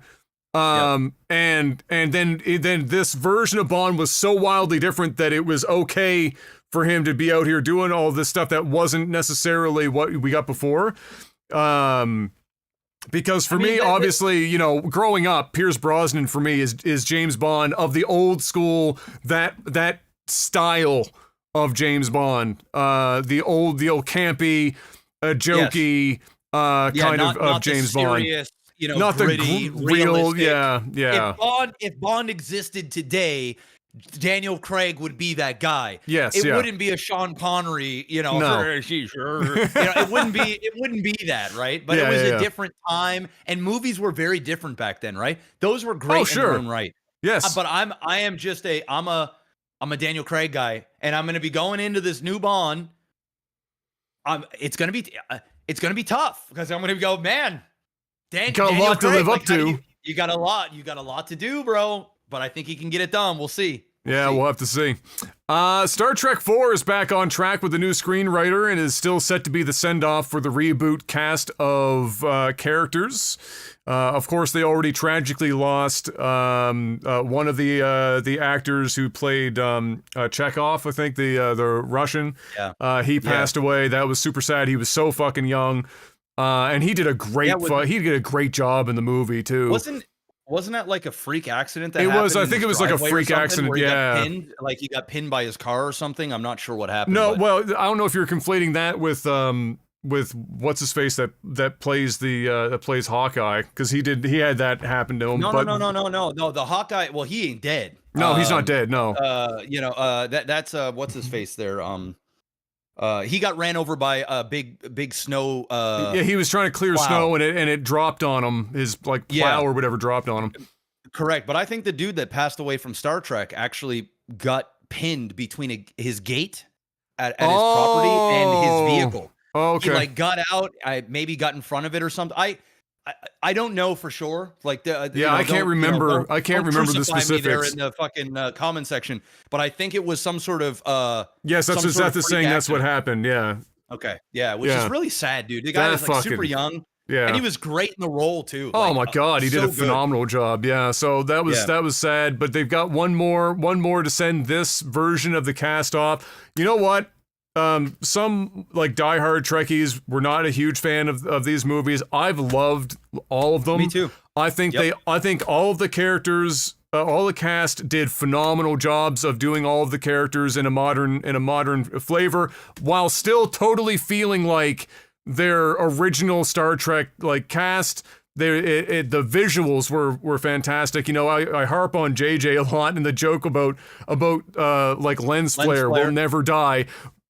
But they look good. They sound amazing. They're fun. The visual of the Enterprise riding the shockwave while the fucking Beastie Boys are playing it's great. That was crazy in the theater. It was so fun.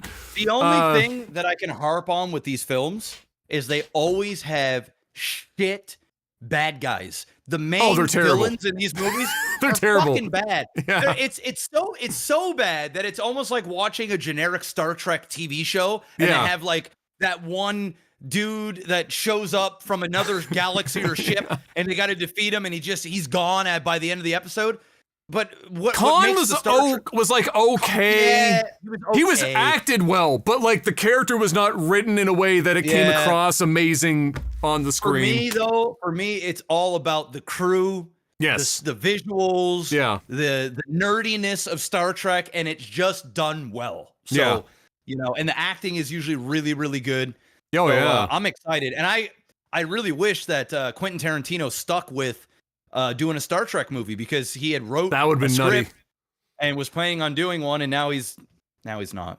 Oh well. No, I'm just happy that we're gonna continue to get this forth, because it would have felt shitty to not cap off this saga for Star Trek. But I'm looking forward to it as well.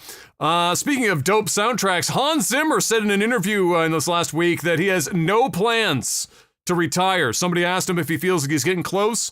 He said, "Hell no! Why would I do that? I've got way too many ideas. Way too many things to explore." The Hans Zimmer is going to be in the middle of producing a movie soundtrack when he dies. I promise you. He is going to be... He's only 66, bro. I mean, he's making music. He ain't out there building houses. He loves... Some artists get jaded after a while. They the process becomes monotonous for them.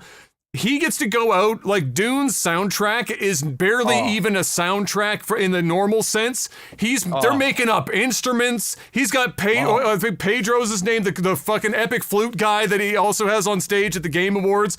They're making up instruments and shit at Home Depot to fucking do these soundtracks with. They're having fun, right? So as long as he's having fun, 66 means nothing. He's gonna be out here for 20 years if his health allows him. to keep going, and which is great because I don't even know how the industry recovers from not having Hans Zimmer, score so many of these amazing movies. Like, just imagine how many movies he's done that if you replaced him with anyone else, would the movie even be remotely as good? No. The answer is an unequivocal no. And think about the legacy this guy's leaving behind. Oh my God! I mean, he has made. I mean, pretty much in every great epic, there's Hans Zimmer. Hans Zimmer adds every time to it. It is what it is, bro. I don't think this guy misses. He just doesn't miss. No, he is definitely like sometimes you say, the joke is, this guy don't miss. And that's I feel like there are very few people that you could say that fits more than Hans Zimmer. Like Hans literally does not miss ever. No.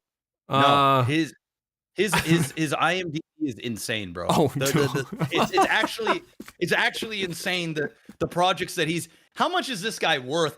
How much money has Hans Zimmer made? Not enough. That's what I'm going to say. Whatever it is, the odds are that he's getting paid what he's worth is probably slim. That man, let me put it this way. If Rian Johnson and Daniel Craig are getting paid 50 schmil a piece to do fucking Knives Out, if Hans Zimmer ain't getting 50 schmil to be doing these soundtracks, crazy. Then he ain't getting paid. And not only that, all these soundtracks, man, they get bought up. People listen to these things. Like, it's not even just the film, man. These soundtracks are iconic. They add to the character. Like, you think of a character, you think of the music. You know what I mean? The theme that character has been assigned by Hans Zimmer. Hans Zimmer. He's the guy. So, hey, don't retire anytime soon, please, Han, please. No, please, for the love of God. Speaking of Hans Zimmer, and this is the point, do we have to decide, is there going to be partial spoiler in this discussion or not? Because Em and I went to go see Dune 2, and so now we can talk about Dune 2 in more specifics. I mean, it's up to you. I mean, okay. It's up to you. I mean, I think at this point, a lot of people have seen Dune. Yeah. If they we'll just put the warning out. Hey, it's the last topic of the podcast. If you don't want to get spoiled for Dune 2, because we don't know how much of a spoiler kind of situation that we're going to be in, if that's something that you're concerned about, this is the time that we'll see you next week. I've already said my piece, so I'm not gonna go extra animated and give you a whole spiel. I want to know how you felt about it, because I hyped the fuck out of this movie. You did hype the fuck out of the movie. Okay, so my high level review, without getting crazy specific, is what I had on Twitter. I don't know if you saw that. All right, give me a second. I'm gonna pull it up because I don't want it is concise. Go to my profile here. How did I miss that? When did you go see it? I don't go on Twitter often, bro. That's for the best, honestly. Okay, so my this was on the 24th. So it's 4 days ago. Okay. So Dune 2 was beautifully shot. This is what I said about it. Dune 2 was beautifully shot, had unsurprisingly incredible soundtrack, shocker, and was wonderfully acted. My only gripe is that it understandably almost buckles under the weight of delivering such a dense narrative in a single film, even with the omissions. That was my high-level review of Dune 2. I'm going to give Dune 2 out of 10. I'm giving it an 8.5. Damn. 1 second, man. Just gonna walk it off.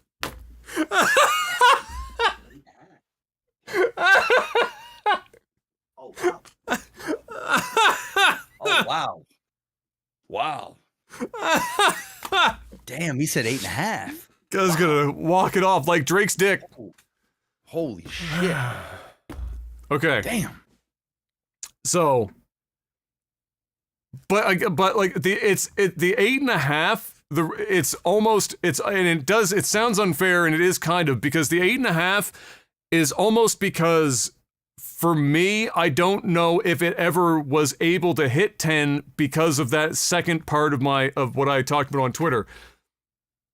When you're dealing with such an enormously dense narrative or source material like Dune, and Dune is dense, as you've aptly pointed out, Dune is kind of like a Game of Thrones in space with arguably even better socio-political underpinnings and all the other extra shit. And there's a lot going on. And if you've watched Dune 2 more than once, you can tell, even as somebody that didn't read the book, how much they had to leave out just to be able to get this into a 3-hour experience that we got. And the problem that happens there is, and I'm sure you might be able to agree with me here, no matter how much you enjoyed it, there was so much that they had to omit at points that they were even omitting like connecting shots. Meaning there were time jumps in spots where we had like no real sense of how much time had even happened, because normally in films where they're not cutting everything so that it's not a 9-hour movie, they provide you with some sort of foundation of knowing between cuts how much time has passed. I'm not looking for a Rocky Balboa, training montage with Glass Tiger in the background, but there were spots where even I, intently watching this film, spent a reasonable amount of time in my head trying to figure out how much time do I think has actually passed between these events. Am I seeing something that's way ahead? Has it jumped at all? Who is actually involved in this point? There were some problems with that, and that's just by virtue of the source material being so dense that there was almost no way that any director, doesn't matter who was going to do it, I'm not saying this is Denis' fault at all, he did a phenomenal job getting it to the point where he did. I just think that when it comes to Dune, it would, from a narrative perspective and character development perspective, on which I'm not saying it failed, because at the very least for what's his face's character, Chalamet? Yes, his character development, despite all these cuts, was handled well. Other characters suffered a bit, so that his character, which is obviously the centerpiece of the movie anyway, would be able to experience that character development. But there was nothing really that Denis could do better than he did. But it doesn't change the fact for me that it still hurt the overall narrative of the film in terms of the connective tissue that had to be cut to be able to make time.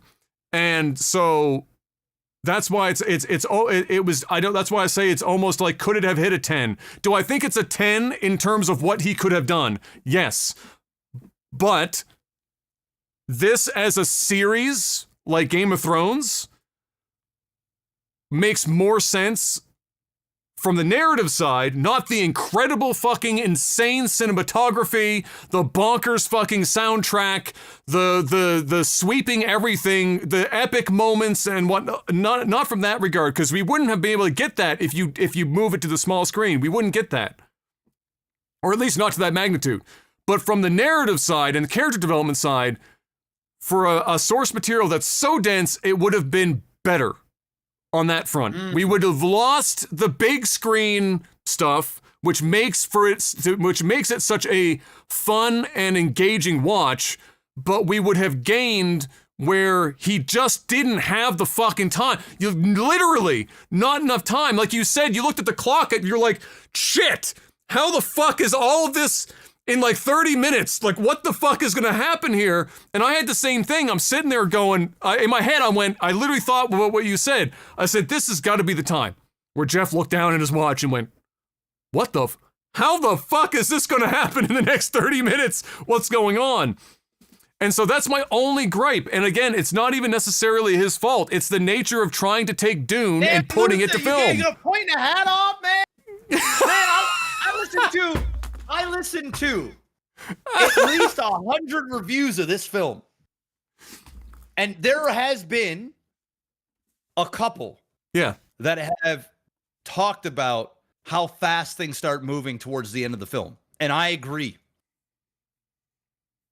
But I didn't have, me personally, I didn't have an issue with any of the time jumps that happened basically in the first 2 hours 15, 2 hours 20 minutes of the film.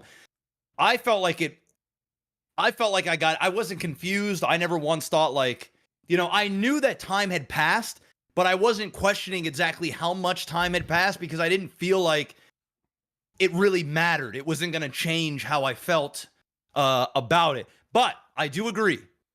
They crammed a lot, and the movie almost abruptly ends. It literally goes from climax to it almost ends like within 7 minutes. Yeah. Less than 10.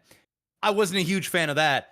But what that also, though, had done is I was on such a high from the climax of the movie that when it was over, I was still riding the high, and I almost preferred that over having a 20-minute sort of exit, kind of leading off into the sunset, waiting for, the next several years till we get the next one.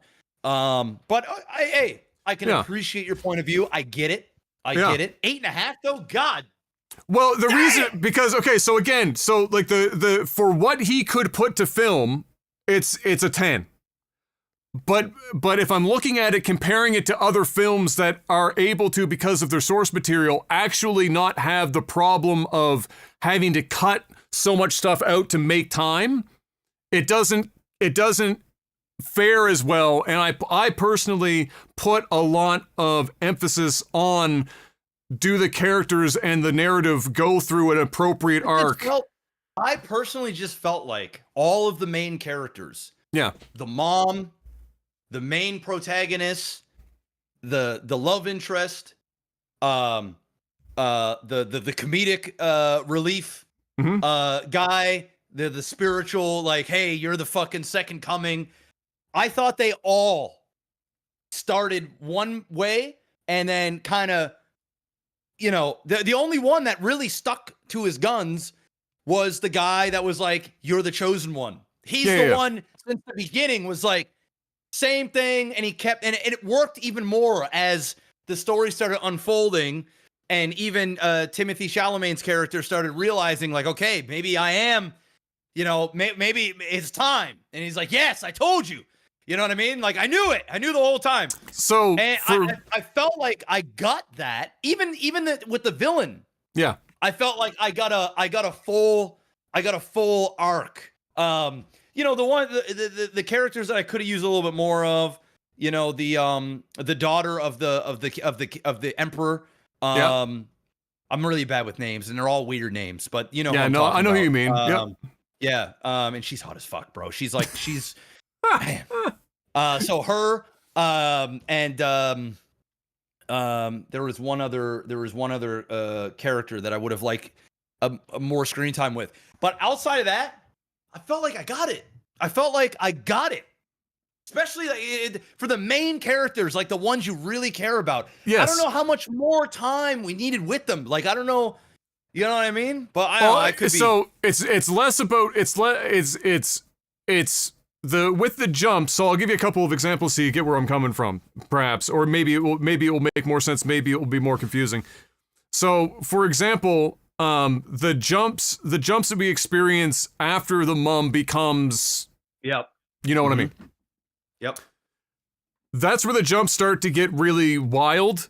And her development is condensed to like these 5-second shorts on screen where every time we go back to her, it feels like a fucking eternity has passed. It's like watching somebody, like they got their first tattoo at 16 and then we jump back and now she's 37 and then her whole fucking body has gotten. Oh, I get it, but the same thing is she's pregnant the whole time. Yeah, right? I get it. Isn't here, so yes, within a certain period of time. Yes, what is happening? You can even see the fetus start to grow. Yes, over the. So like. It's not like 10 years have gone by or 5 years. It's no. I understand. Pregnancy, but that was also like that. But it was also so the jumps between what was happening with on the war front, what's happening in the South with the mother when she decides to focus on the South and go south. those switches back and forth, it felt like that part of the movie is what I felt like where we missed the most. The ending was for me, like, yeah, it was fast, but I was okay with it for the same reasons. I don't think that it would have added a lot more. So if I could have added things, it would have been to flesh, if we had the time, which you didn't. That's all I'm saying. It was like impossible. Yeah. That section between bouncing back between what was happening with the mom on her front as she is the machinations, because she's not just sitting there. She's being a political, not even a pawn, the queen on the board, so to speak, making all these moves for her son, who hasn't even fully committed to the idea that he is the king on the board, and is now, so she's trying to lay all this groundwork, and we don't get to, we just get these bits and pieces while we're bouncing back and forth, and it could have been, I feel like that would have been somewhere I would have liked to have seen a bit more. And then second to that, I would have liked, what's his name's, the Harkonnen prince, I would have liked him to have more screen time leading up to, because all we got, like, I'm not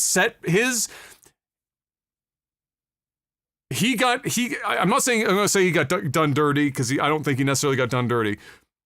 But, like, his setup was, first of all, it was great in that visually, the black-white stark contrast was beautiful.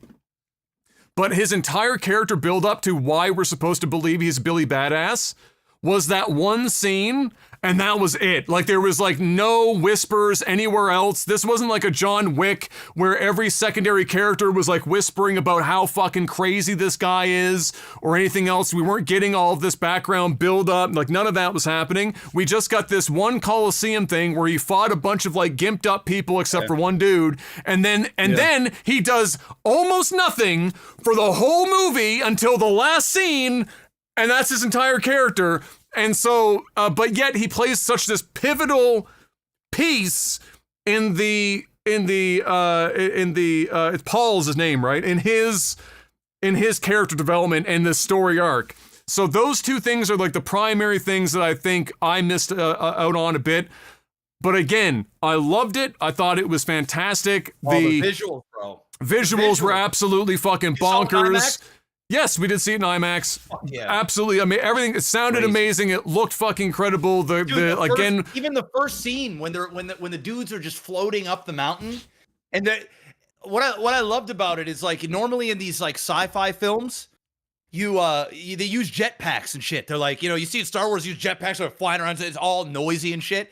These guys were just fucking anti-gravity, just fucking floating up scaling up the mountain, quiet as fuck. Which in spots looked a little fucking cheese, because, like, you could see the wire move in a couple spots. It did look cool, and it was silent, but you could kind of see where they were totally just on wire. I wasn't thinking that, bro. I was immersed, man. All of it, tone for me.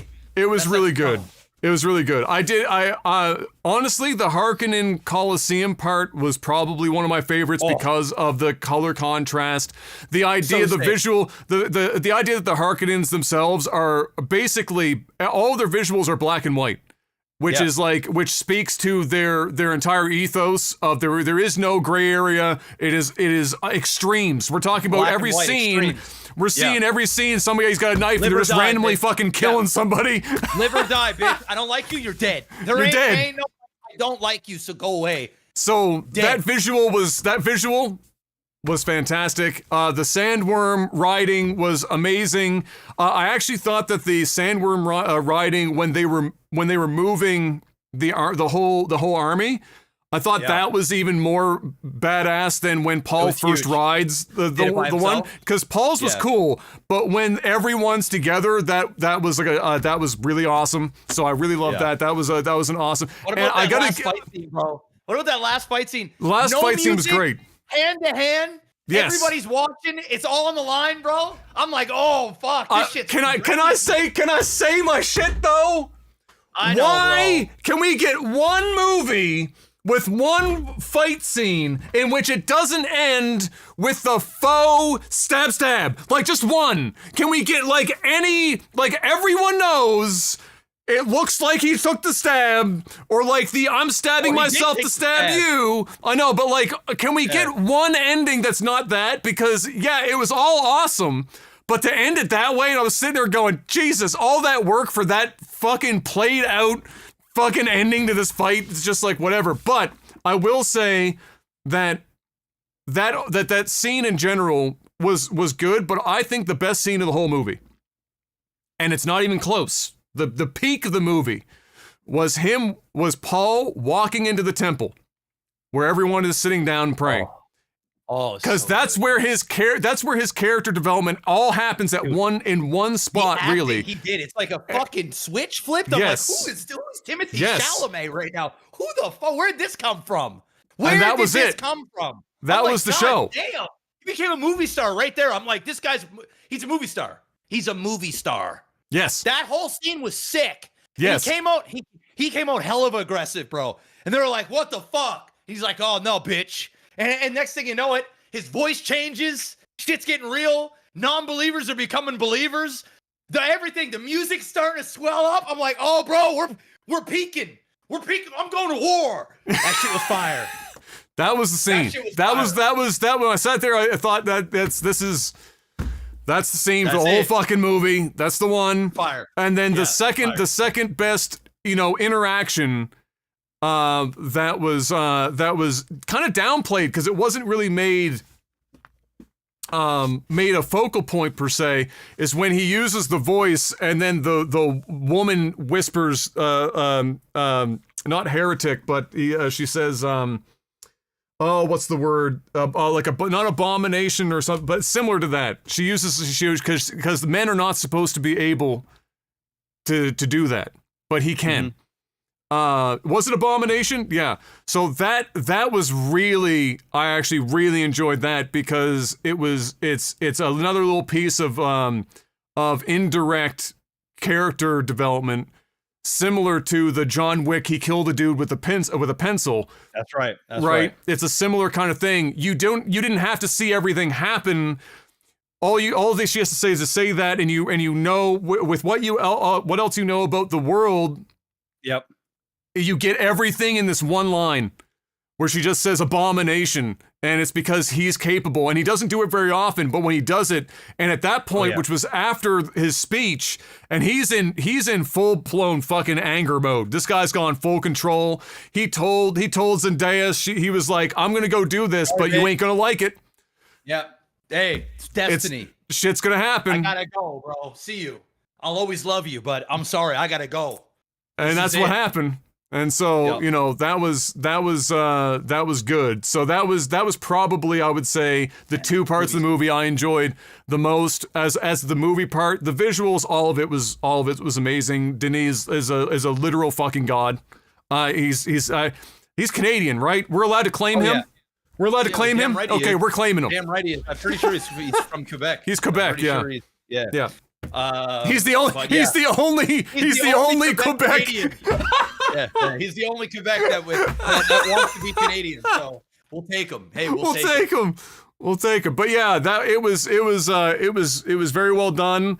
Denis saying, and I think, this was a silly thing to say. Obviously, he's making a part 3, but he said, I only want to make part 3 if I can make it better than part 2, which.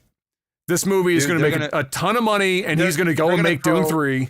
They're going to throw the money at him, and they're going to say, "Go make this, please." Please. Yeah. I think imagine leaving that. Like, you got 2 films deep, and then you leave the trilogy. Like, you can't do that shit, bro. You can't do that. No. That's something that J.J. Abrams would do. You can't do that. You can't do that. This is too precious. He needs to come in. He needs to do Dune Messiah, and then he needs to walk off into the sunset. That's what he needs to do. He just needs to drop his dick on the ground and just say, that's it, I'm done. My job here is done. Yes, sir. And I'm still sticking to my guns. I'm still sticking to it. The franchise, I'm telling you, by the end of Messiah, it will be the greatest trilogy of all time. It is going to beat Star Wars, Lord of the Rings, all of them. All of them. This is too good. This is too fucking good. And I'm gonna ruffle some feathers out there because I know Lord of the Rings is pretty fucking epic. But I'm telling you, Dude, this is crazy. This is crazy. This is sci-fi at its finest, man. This is like. What was I gonna say? There's another couple. Because there's a couple things that you mentioned before that I want to talk about too. So, what's his name that plays the Emperor? Fucking, oh my God. I know who it is. Dude. Why can I never remember his name? He's one of those guys I can never remember his name. Oh my God, it was on my tip of my tongue and then gone again. Holy shit, Christopher Walken. Oh. So, yeah, Christopher Walken.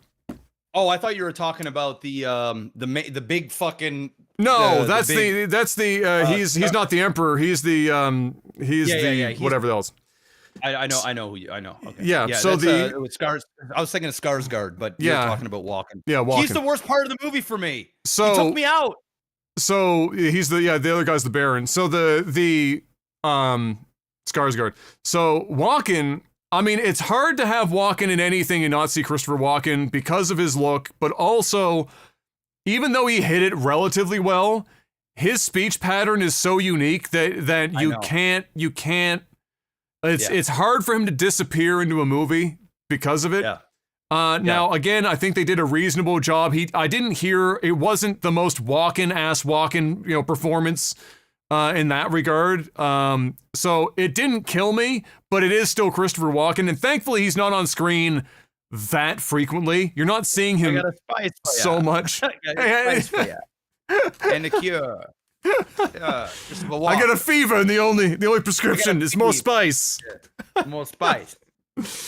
I mean, who doesn't like Christopher Walken though? You know what I mean? I mean, he's a god, dude. He wasn't even in the movie that long. He probably had 10 minutes of screen time throughout the whole fucking movie. At best, yeah. So I mean, it is what it is. So another part of the film that I thought was really good and poignant was a scene that included him. It's when. And it also includes my, I think, favorite visual shot in the whole film. It's when Paul successfully gets the Emperor, takes the bait, and he comes down to have this discussion. So he lands the ship, and that's when they're discussing how they're going to, attack in the whole 9 yards.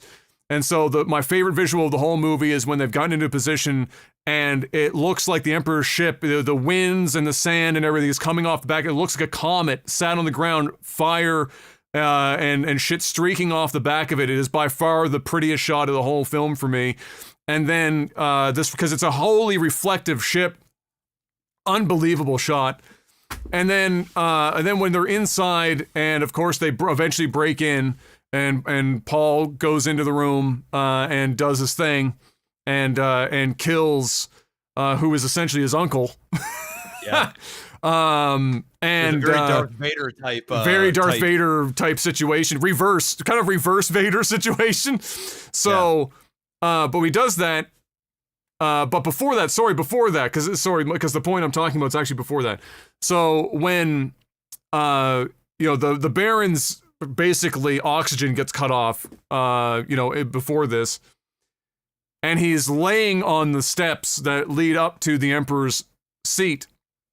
The Emperor's not even sitting on it. Nobody, because after the building starts, or the ship starts to get attacked, they're all getting surrounded by their guard down the stairs. But the Baron is still in his standing position where he was when he was addressing the Emperor, laying on the steps.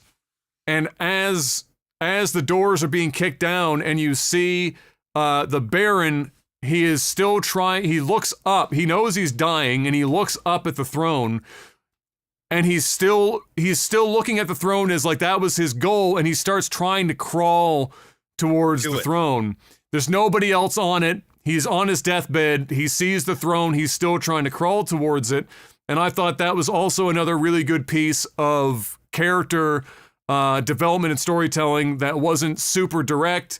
It was not something that if you weren't paying attention, you might not even pick it up at the time, because he promised his nephew the throne. Obviously, he himself still, he coveted the throne. He was trying to live through his nephew by proxy in that regard. He's literally physically, he feels he's right in front of it, and he's dying at the end. And then here comes Paul, which I still laugh every time his name is Paul, because it could not have been the more Bob is about the only other fucking plain name. I mean, let's be real though. He's got like 7 names in the movie. You know what I'm saying? So it's not. But why does it got Paul? But I mean, he's got like 15 different fucking names throughout the movie. Literally, I think he's got 4. Like, different ways you can. He's not quite Khaleesi in terms of the 48 name long intro, but he's close. But yeah, and then he comes in and does the deed. But yeah, that was another thing. But that was my favorite visual, was the Emperor's ship, the wind with the sand and the fires coming off the back of it, and I thought that was the prettiest shot of the whole film. But yeah, really enjoyed it thoroughly. Thought it was great. I look forward to seeing the part 3 in fucking 4 years or whenever the hell we're gonna get that. And it'll be a while. And that's okay. That's okay. Let this shit simmer. Let it simmer. Let it simmer. Big finish. Big finish. Let it simmer. Cook up the best script you can. Get the crew back together and execute. That's it. That's it. If I gotta wait 5 years for that bitch, I'll wait 5 years for that bitch. My body is ready. I'd be actually disappointed if I heard the 3rd part's coming out next year. I'd be like, no, too soon. We gotta let this shit No simmer. No shot. Yeah. I would say we're probably 3 to 4 years out. At least. Yeah. I think so. I think that they're going to take a break, right? They're going to take a break, schedules, everything else. But it's going to happen. This movie is crazy good. This shit's Let him cook. So I'm happy you enjoyed it. I respect your point of view. At least you went out and saw it in IMAX where it needs to be seen. Where it needs to be seen. Dude, the audio for it was so wild. I really like Hans. Some people have actually, it's so obtuse, the soundtrack, that some people actually don't like the soundtrack. They don't think it's good because it's so I feel like everyone is kind of conditioned to just like when they think of epic soundtracks in movies, it's some orchestral kind of like typical, atypical orchestral sweeping, big grand, brass and strings and whatnot, and this is not that. You are getting literally like invented fucking instruments, crazy sounds. It's guttural, it's uncomfortable, it's primal, it's everything you would want it to be. And Hans fucking crushed it. And I can't imagine how you people couldn't appreciate it. But I want to give my hat, take my hat off for the guys and girls that did the sound effects and the mixing. Because when this movie needed to be loud, it was loud. When it needed to be quiet, it was quiet. And when stuff needed to sound crazy and chaotic and almost white noise would be the way to describe it. There are parts of this movie where shit is just so loud and chaotic, it's white noise, which is exactly what you would expect. Some games and movies have a terrible job mixing stuff where it doesn't sound, it just sounds like a bunch of people standing in a room on Neumann microphones having general conversations where they've mixed it all together. This is not that. They did a phenomenal job. I'm with you. And this is the reason why I think that these films, overall for me, is better than Lord of the Rings and Star Wars. Simply because the difference between, I understand a lot of years have gone by, technology's gotten a lot better. I get that. I get it. But, dude, when you watch Lord of the Rings, and you watch Star Wars, I'm talking the original Star Wars, it at times feels like, a lot of the time, especially in Star Wars, not so much in Lord of the Rings, but even in Lord of the Rings, it feels like you're watching a movie set. It feels like the surroundings are of that of fantasy and that are just not real. And yeah, the story's incredible. The characters are amazing. Lord of the Rings is a classic. The epic battles and stuff like that are better than Dune's from an action standpoint. Right? It just is.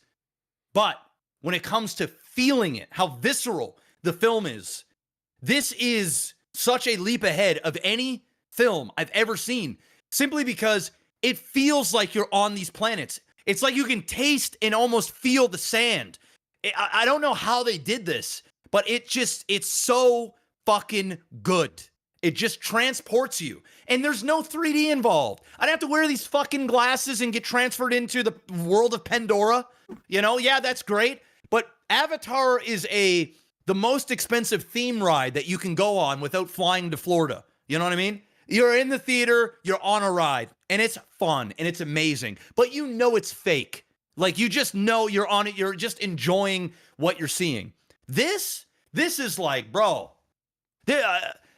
I don't know. I just I don't know. I'm just high on this movie, bro. I'm just high on Dune. Dune is just transformative for me. I'm all in. I'm all in. That highbrow fantasy. I'm just. It speaks to me. It's I think that I need to see the third, and I need a fair amount of time to pass before I can compare Dune to Lord of the Rings. The reason why we can talk about Lord of the Rings like this is because those movies were done. They started in the 90s. I know. It was still the 90s. And if you put the Lord of the Rings it took the original tape and rescanned and 4K'd that shit and put it in IMAX, that shit would look, it would barely, only occasionally would it look out of place. Yeah. Which is why it's so crazy, because they did so much of it was practical effect, and that's why it can age so well. Yeah. Where it didn't rely so much on special effects, which age way worse than practical effects. And that's part of Dune's strength, and why this will probably also age relatively well, is that ultimately, I think the fact of the matter is, if you're going to have a film where almost the whole thing happens in a fucking desert, it's kind of hard for that to not feel real, because they don't have to really it's the desert. You can shoot it in the desert and you get everything you need, because you don't need anything but the desert. Except for when they would have superimposed like the underground area where the city was. Otherwise, you were literally shooting the desert. And so that lends itself to the movie being grounded, whereas Pandora is an envisioned acid trip in a planet far, far away. It's much more difficult to make that happen. So I think for me, at this point, I still prefer Lord of the Rings more than the Dune series. If only because they were also able, as a movie, let me preface this. Even though I haven't read the books, from the people that have read the book, have read Dune, and the people that have read Lord of the Rings, for the original trilogy, ignore the Hobbit stuff. Dune as a series, this new Dune stuff as a series has done as much justice as a film series can do for the books. Whereas if you talk to hardcore Tolkien fans, Lord of the Rings, for as good as that trilogy is, took more artistic liberties with it to transfer it to film and to make it. And I think some of that, not all of it, but I do think some of it is to avoid some of the pitfalls that Dune 2 had, where they couldn't get everything to film, and so they had to cut a bunch. Whereas with Lord of the Rings, they made changes so that they didn't have to contest with that as much, which makes the films feel a bit more cohesive. Yeah.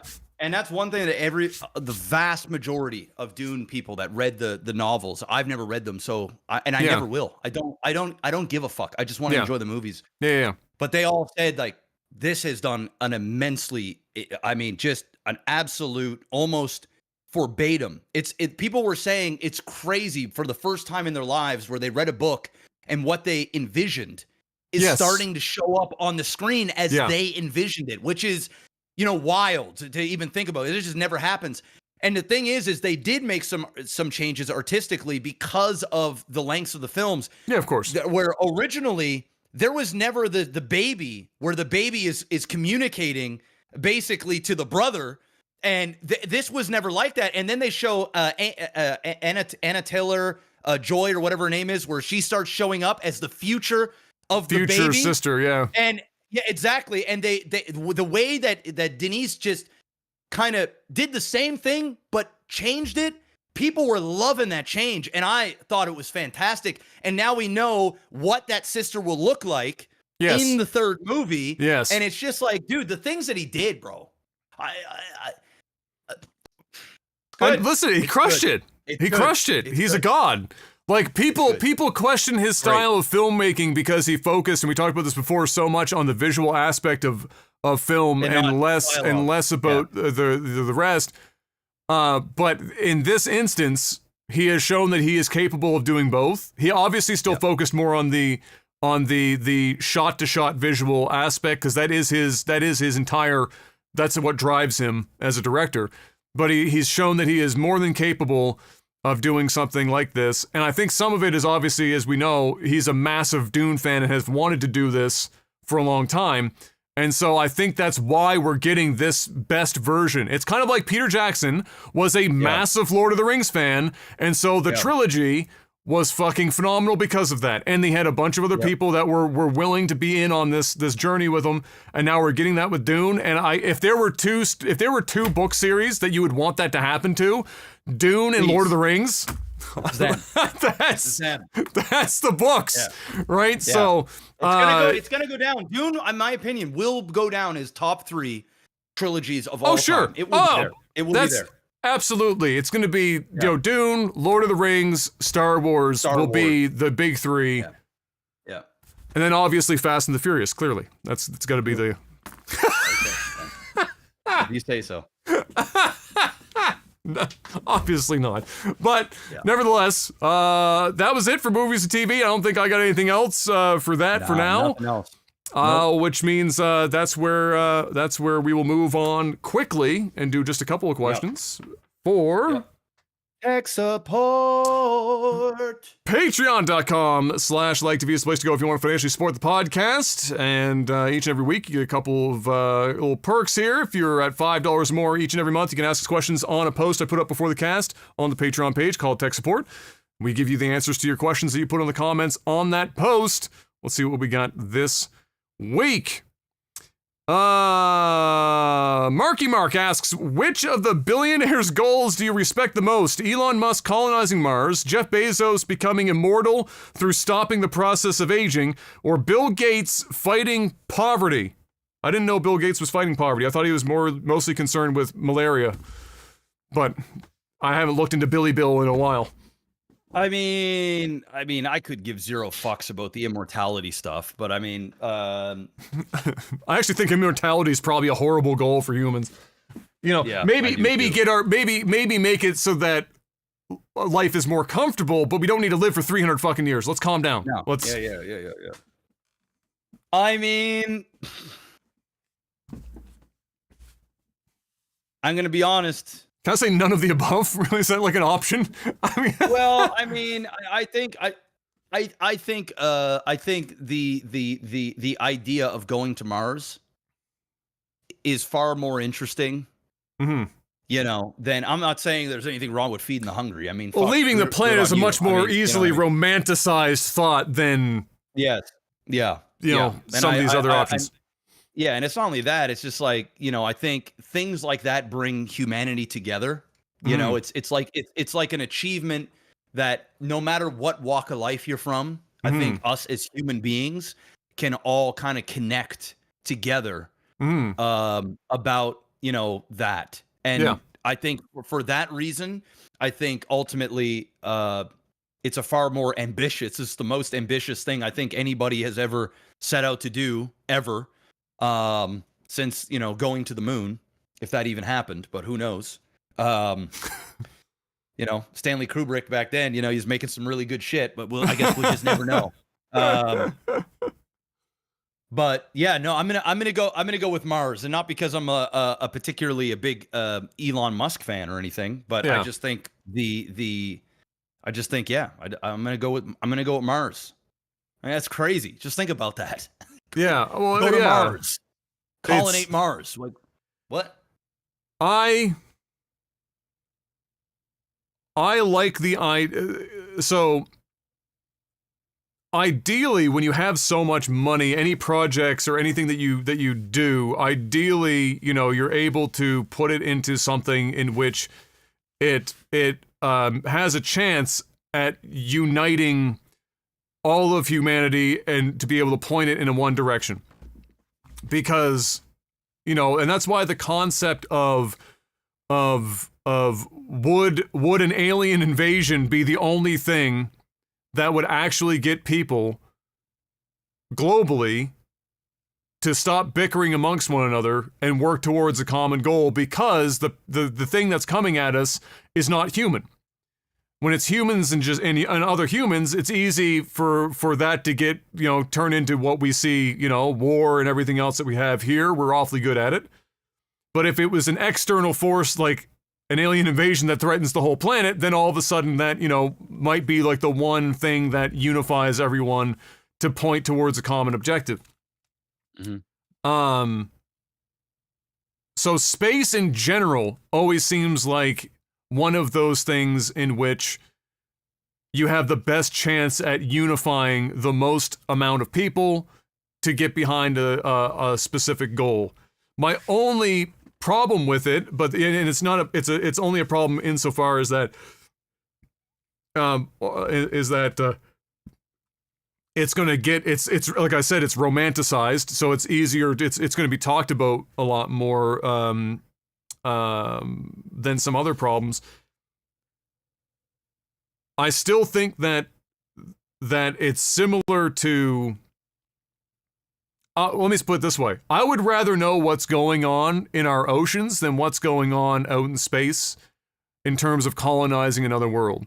I would rather us spend our money understanding our own planet more than understanding how to get to Mars, how to get 5 people to Mars in 6 months, and then have them psychologically profiled to the point where we know they're not going to go actually insane when we put them on Mars.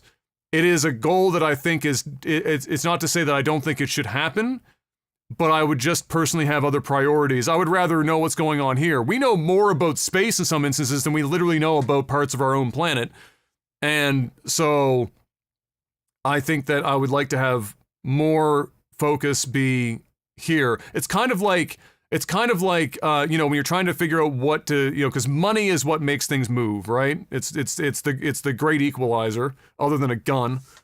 And so it's kind of like the idea of immigration here in Canada as a discussion point. It's not that Canadians don't want to be able to continue to bring people in from out of the country, whether that's because they are seeking asylum from coming from horrible places with lives that literally not a single Canadian here could possibly ever imagine, because nobody here born here would have experienced anything like that. It's not that that's not the case. The problem is that we're faltering or having a hard time helping our own people, and now we're bringing in even more people to the detriment of the people that we can't even help ourselves here. And so diverting billions and billions and billions of dollars into projects like that, it's not that it can't have a unification thing, but that I think also requires large swaths of humanity to not be in positions in which, focusing on Mars is that important. Well, I mean, I agree with all what you said. I do. Yeah. But we're talking about what Elon wants to do. Elon's not about to come in and throw a bunch of money at the Canadian government so that they can fix. No, I'm not saying no. I'm not saying. Right? I'm just no. I'm not saying that. I'm not trying to say that that's where to put the money. I'm just using it as an analogy for the planet as a whole. Well, I get that. Do we focus? Yeah, you know what I mean. Like, but I get what you're saying. Like, let's fix the shit that we have here. So would be ideal. It would just be ideal. Let's focus here first. But so with that being said, I think of the three, no matter how much crap, I mean, all three of these guys are involved in some fucking weird shit that you probably never want to know about. We're watching P. Diddy get fucking taken out, a whole bunch of people along the way. The names that are coming out for that are going to be fucking, people are never going to recover. All these people are doing some weird and crazy shit. I promise you that. That being said, in that regard, I personally am not necessarily perhaps for Bill Gates with his poverty thing. I don't even know what he's doing for that per se.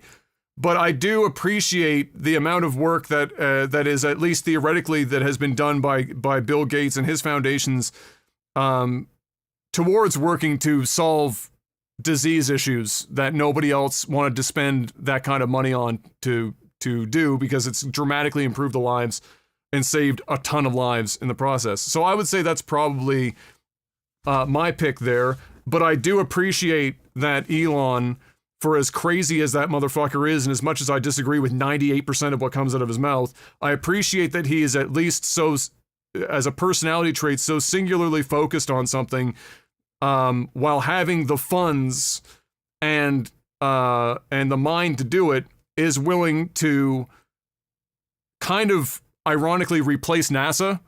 NASA's not funded to do anything anymore. They just don't get the money. And so Elon is kind of the replacement for NASA. And there is something to be said about what the race to the moon did back in the 60s, and funding with NASA and bringing countries together from around the world, because that was a goal.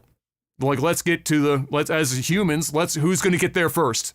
Friendly competition. Probably wasn't friendly behind the scenes, but to citizens, it was like, we got to beat them. We got to fucking get there. It was like the Olympics in space. It's like, who's going to get the gold medal? Who's going to be able to do the thing? And so in this regard, yes, I do appreciate that. But I would say, personally, I think Bill's probably... And Bill's also been alive longer than Elon. So he's had more time to do some of this shit. Like, who knows what's going to come next for Bill and Bezos. Let's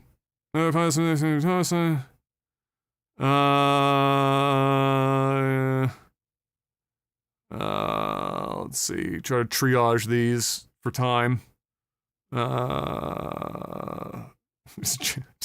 Jackie, I can tell you, unfortunately, neither Jeff nor I particularly have some sort of hidden talent that we can perform on stream right now. We don't have.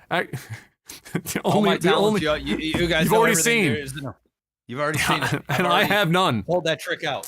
Yeah, I will say my favorite Jeff stream related talent meme, still to this day, is the salsa meme. That was by far, I think, the stupid song that like yeah, the Congo. That comes up once in a while. My knees aren't the same anymore. I know, you can't do it anymore. I legitimately have to think while I'm shuffling, because if I go the wrong way, that's You're blowing a knee. That's it. One knee's already gone. If I do the wrong thing on that thing, I'm going to the hospital. I'm gone. Stream shut down. Game over. Let's see. PP Insider, what's a movie or TV series you were super hyped for that turned out to be dog shit?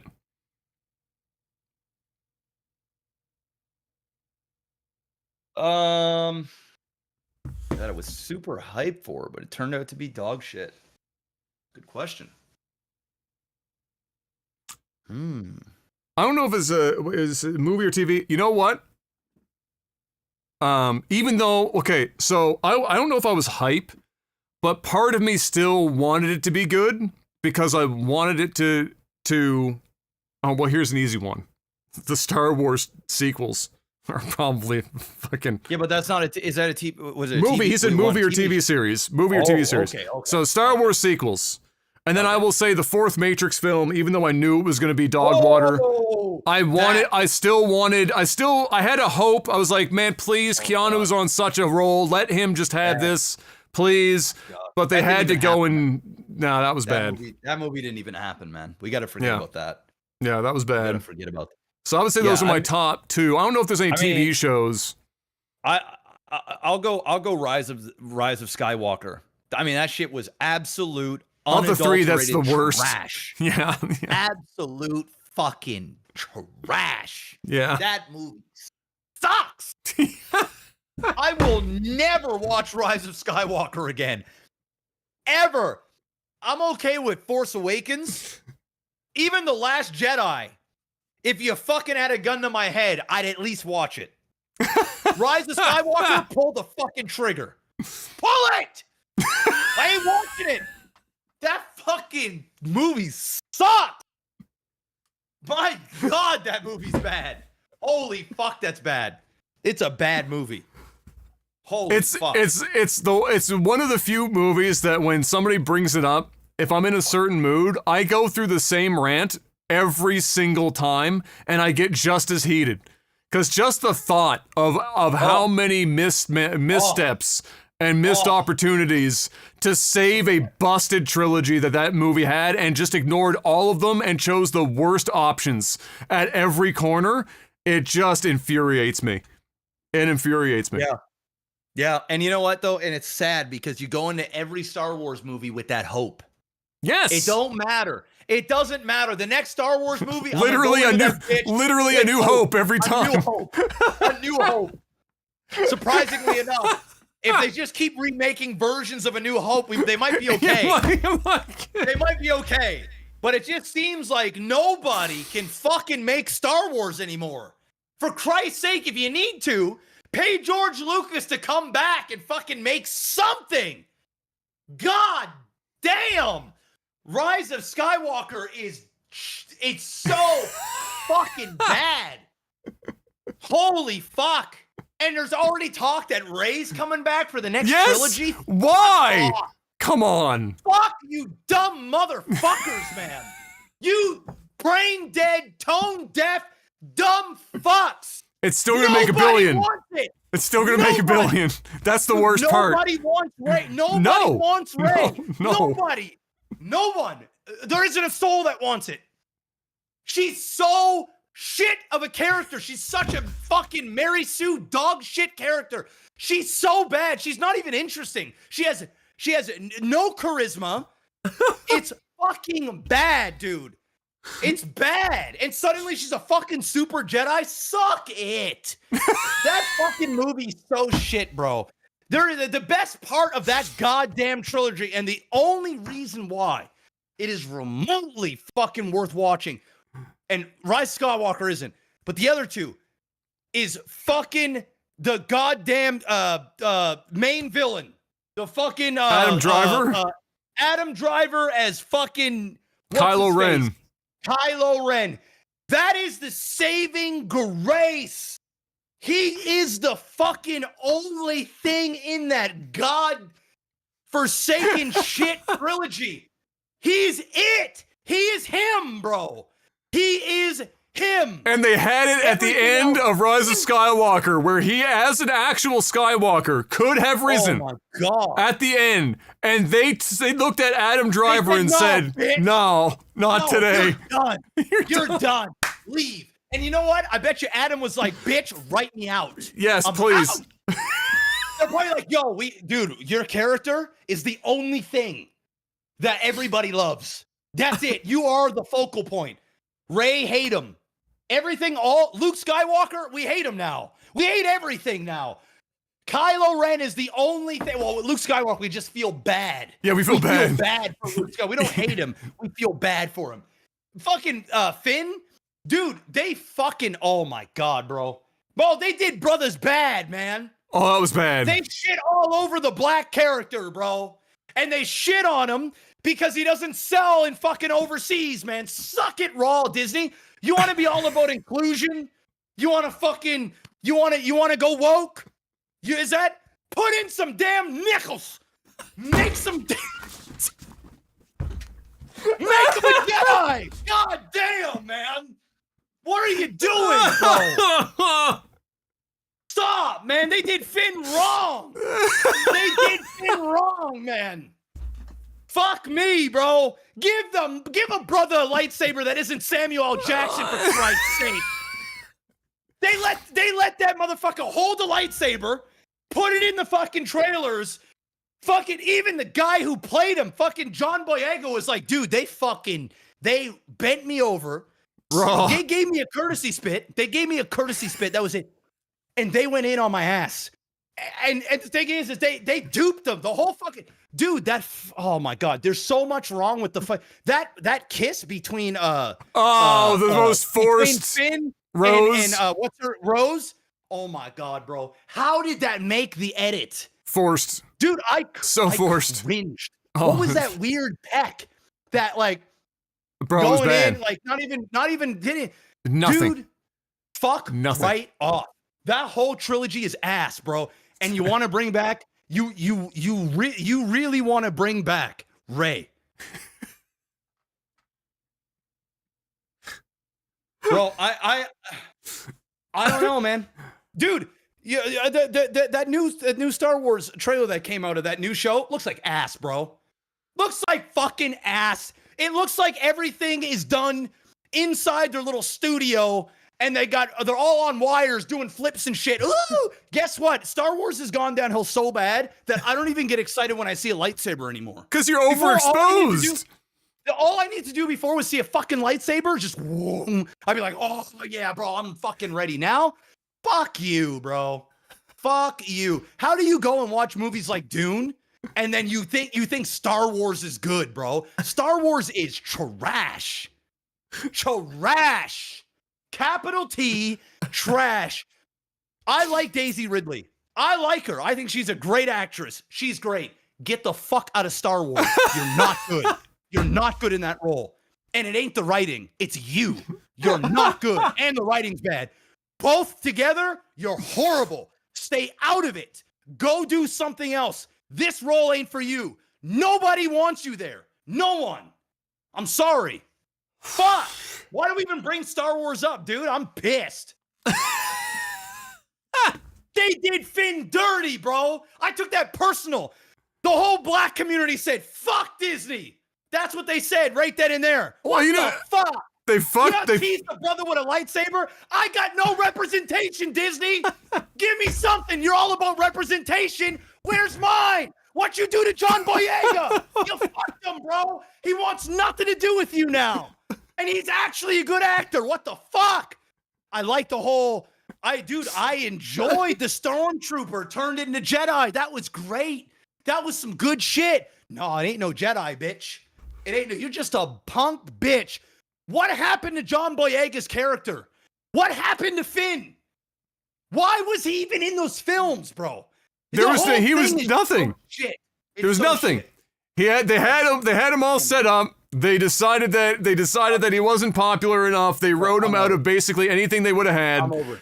They did the same thing with Rose. They had exactly. How much effort did they put in? The black and Asian characters got fucked. But dude, what about Phasma? They all got fucked. All of them. Phasma, dude, like fucking 6 foot tall female shiny ass. Exactly. You would have thought that she was going to be like a main villain. She got 13 seconds of screen time and got dumpstered. She should have been Rey, for Christ's sake. Would have been believable. I know, you wasted her at the fucking darling from Game of Thrones. What did she wear, a fucking silver suit and got fucking, and she was in the movie for 10 seconds? Oh my God, dude. Well, oh my God. Oh, it's all bad. Oh, it's so bad. It's so bad. Blue titty milk. Throwing the lightsaber over the shoulder. Luke never seeing Han. Oh my God, dude, the whole thing is shit. Leia suddenly becoming like Force God and dead floating yourself back into the ship. I'm sorry. I'm sorry about it. Move on, because Disney, you're on every drug there is. But you know what?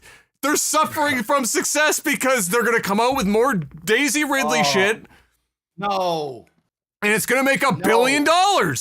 Every single time. $1 billion. They're going to have a new animal that they can still sell stuffed animals of. They're going to have like another cast of characters that only 2 of will actually get used.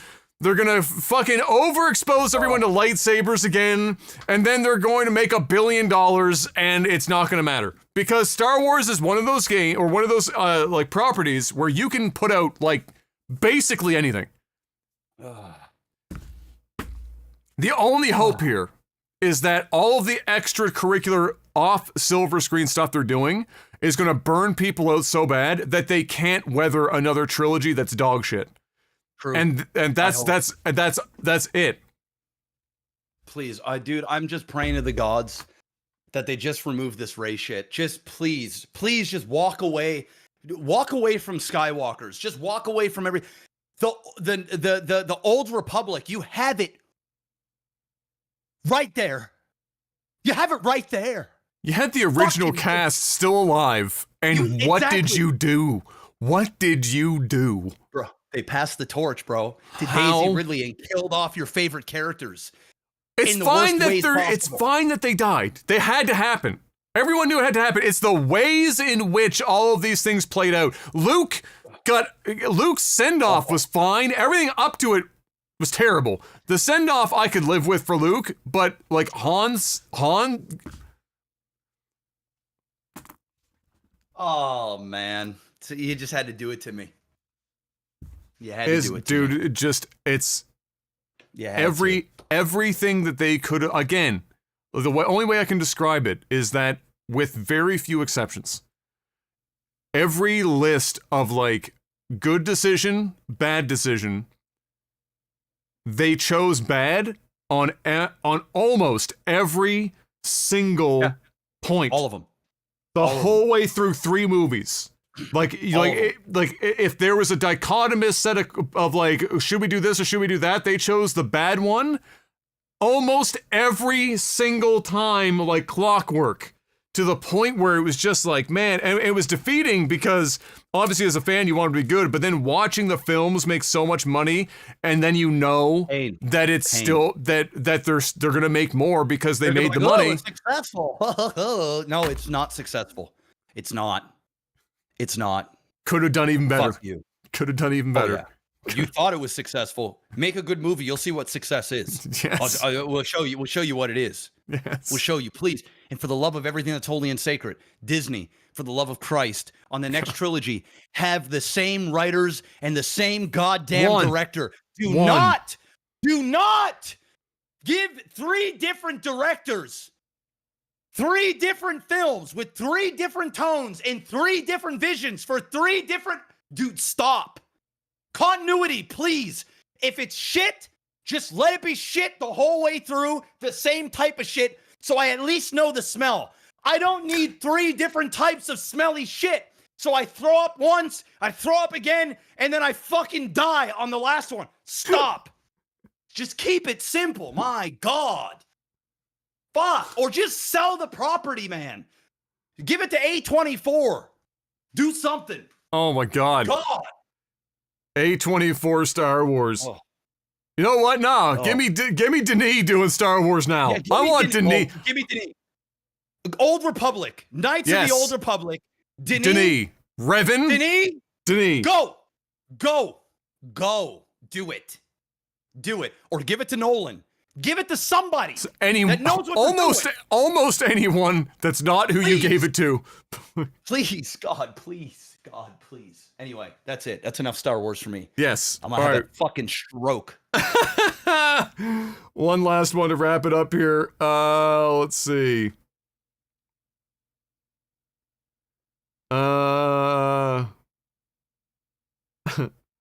Just ruined my night, man.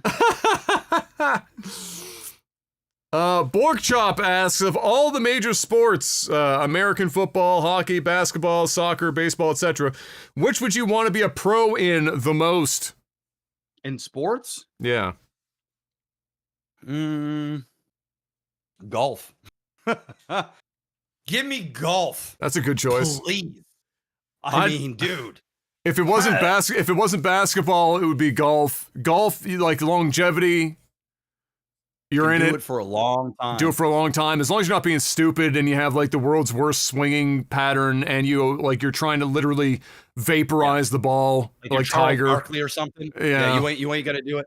No. But I mean, dude, golf, you can play that literally until you're like 65 years old.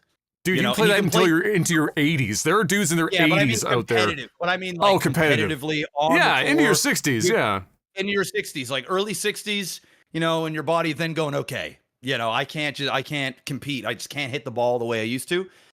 But I mean, dude, in your I was wondering, do they do drug testing in the PGA? In golf? Like, I wonder, Like, I wonder if...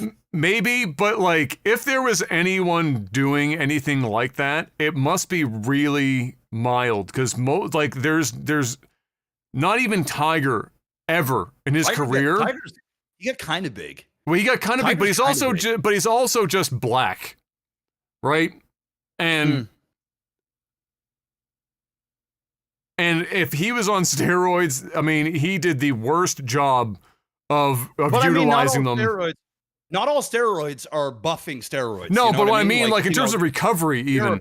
There are peds that you can take that'll like there speed might up, recovery, especially with his injuries.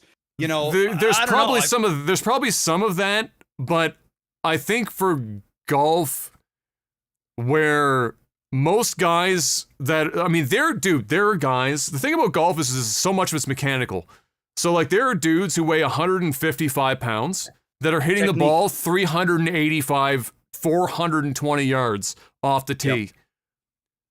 It don't matter. Yeah. And so like the steroids, like for recovery, maybe. But then I guess the PGA has to ask their question, do they care about them? Because it's not like they're fighting other guys. It's not physical. It's them versus everyone else. And if you're looking at a sport where tiny dudes are already out driving 6'5" dudes, then like how much is it really moving the needle? Do they do it? Maybe. But I think most of the, actually like Axiom has a point here, most of like the incremental or major leaps in golf are equipment. It's the new balls, it's the new clubs. And golf's in a weird spot right now because we're getting to a point where these guys are trivializing 600-yard holes by just hitting it over trees and cutting off like 3/4 of the hole, to the point where like the golf courses are going to have to become so fucking big. They're already too big. They're like a fucking stain on a lot of like, they're killing wildlife reserves and shit so they can put up like these massive golf courses. They're already big. So my question would be, or my thing would be, I would like to see them take the equipment backwards in time and have the guys use stuff so they can't get an extra 75, 80 yards off the tee because they're using a fucking like epic Titleist Pro V1 plus like a tailor-made driver. You gotta lose sponsorships, bro. Then the money. I know it's not there's no real like easy solution to it, but it is like their big problem. It's not steroids, it's equipment is killing the sport. But that is like, as far as like what would I like to be? Golf. And then of course for me, basketball. I miss basketball. I'd love to get back out and have knees again. But you gotta say though, if you're a professional and you're doing sports and you want to have the least amount of damage to your body. Well, golf is 100% the one. You want to go out and enjoy the fucking sun. Yes. Dude. Golf is it. It's higher end. It's higher end like everything. It's a rich man sport. You know what I'm saying? True. Like it is luxury of all like. You can make a lot of money doing it. You can be incredibly well known, but it's not the same as being like high profile in other sports. There's a lot of upsides, a lot of upside to it for sure. And so golf is a and I just love golf too. It's just such a good sport that challenges you. What I love about it, it's not about your teammates because you don't have any unless you're playing like doubles or something, but it's not about your teammates. It's not about what your opponents are doing. It's an individual. It's what you do. Yeah. Yeah. And it's like, you just work on you and your game. And there's something about that is just like, Well, it's why StarCraft Ladder is something that you enjoy, because it's you versus another opponent, which really means it's you versus yourself. How good can you individually get? Whereas if you're playing a team sport, there are many sports. There's many sports where you can carry to a degree, but there's only so much that you can do when you come up against another team that has a player as good as you, and now all of a sudden, the team makes up the difference.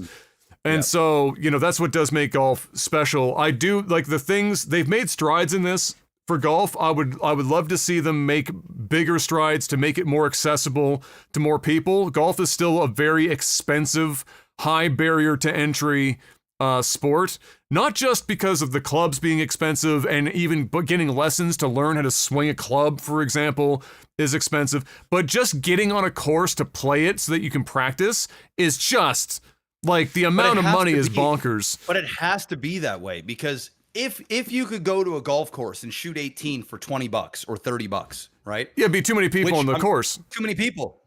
And golf courses cost a lot of money to maintain. It's very it is a challenging problem.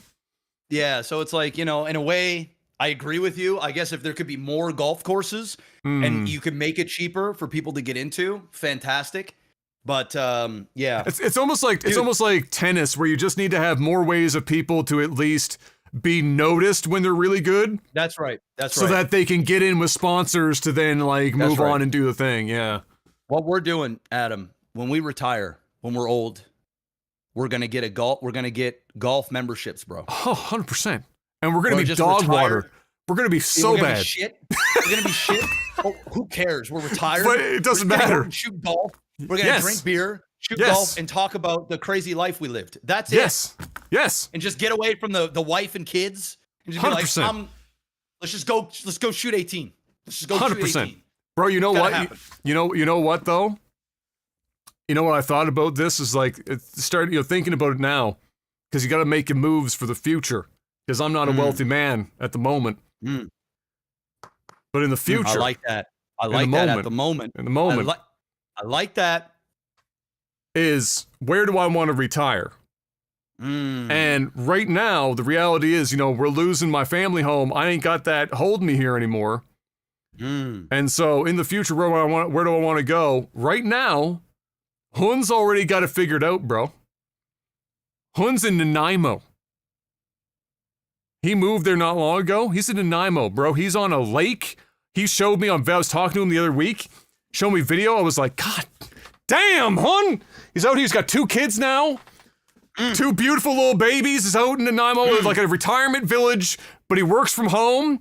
He's on a street with like no traffic on a fucking lake. He said he said obviously it's a little bit more expensive than Halifax, but he said everything, I've got a Costco nearby, everything's within a 10-minute drive at best. There's woods everywhere, animals, the whole 9 yards. Like it's all here. It's quiet.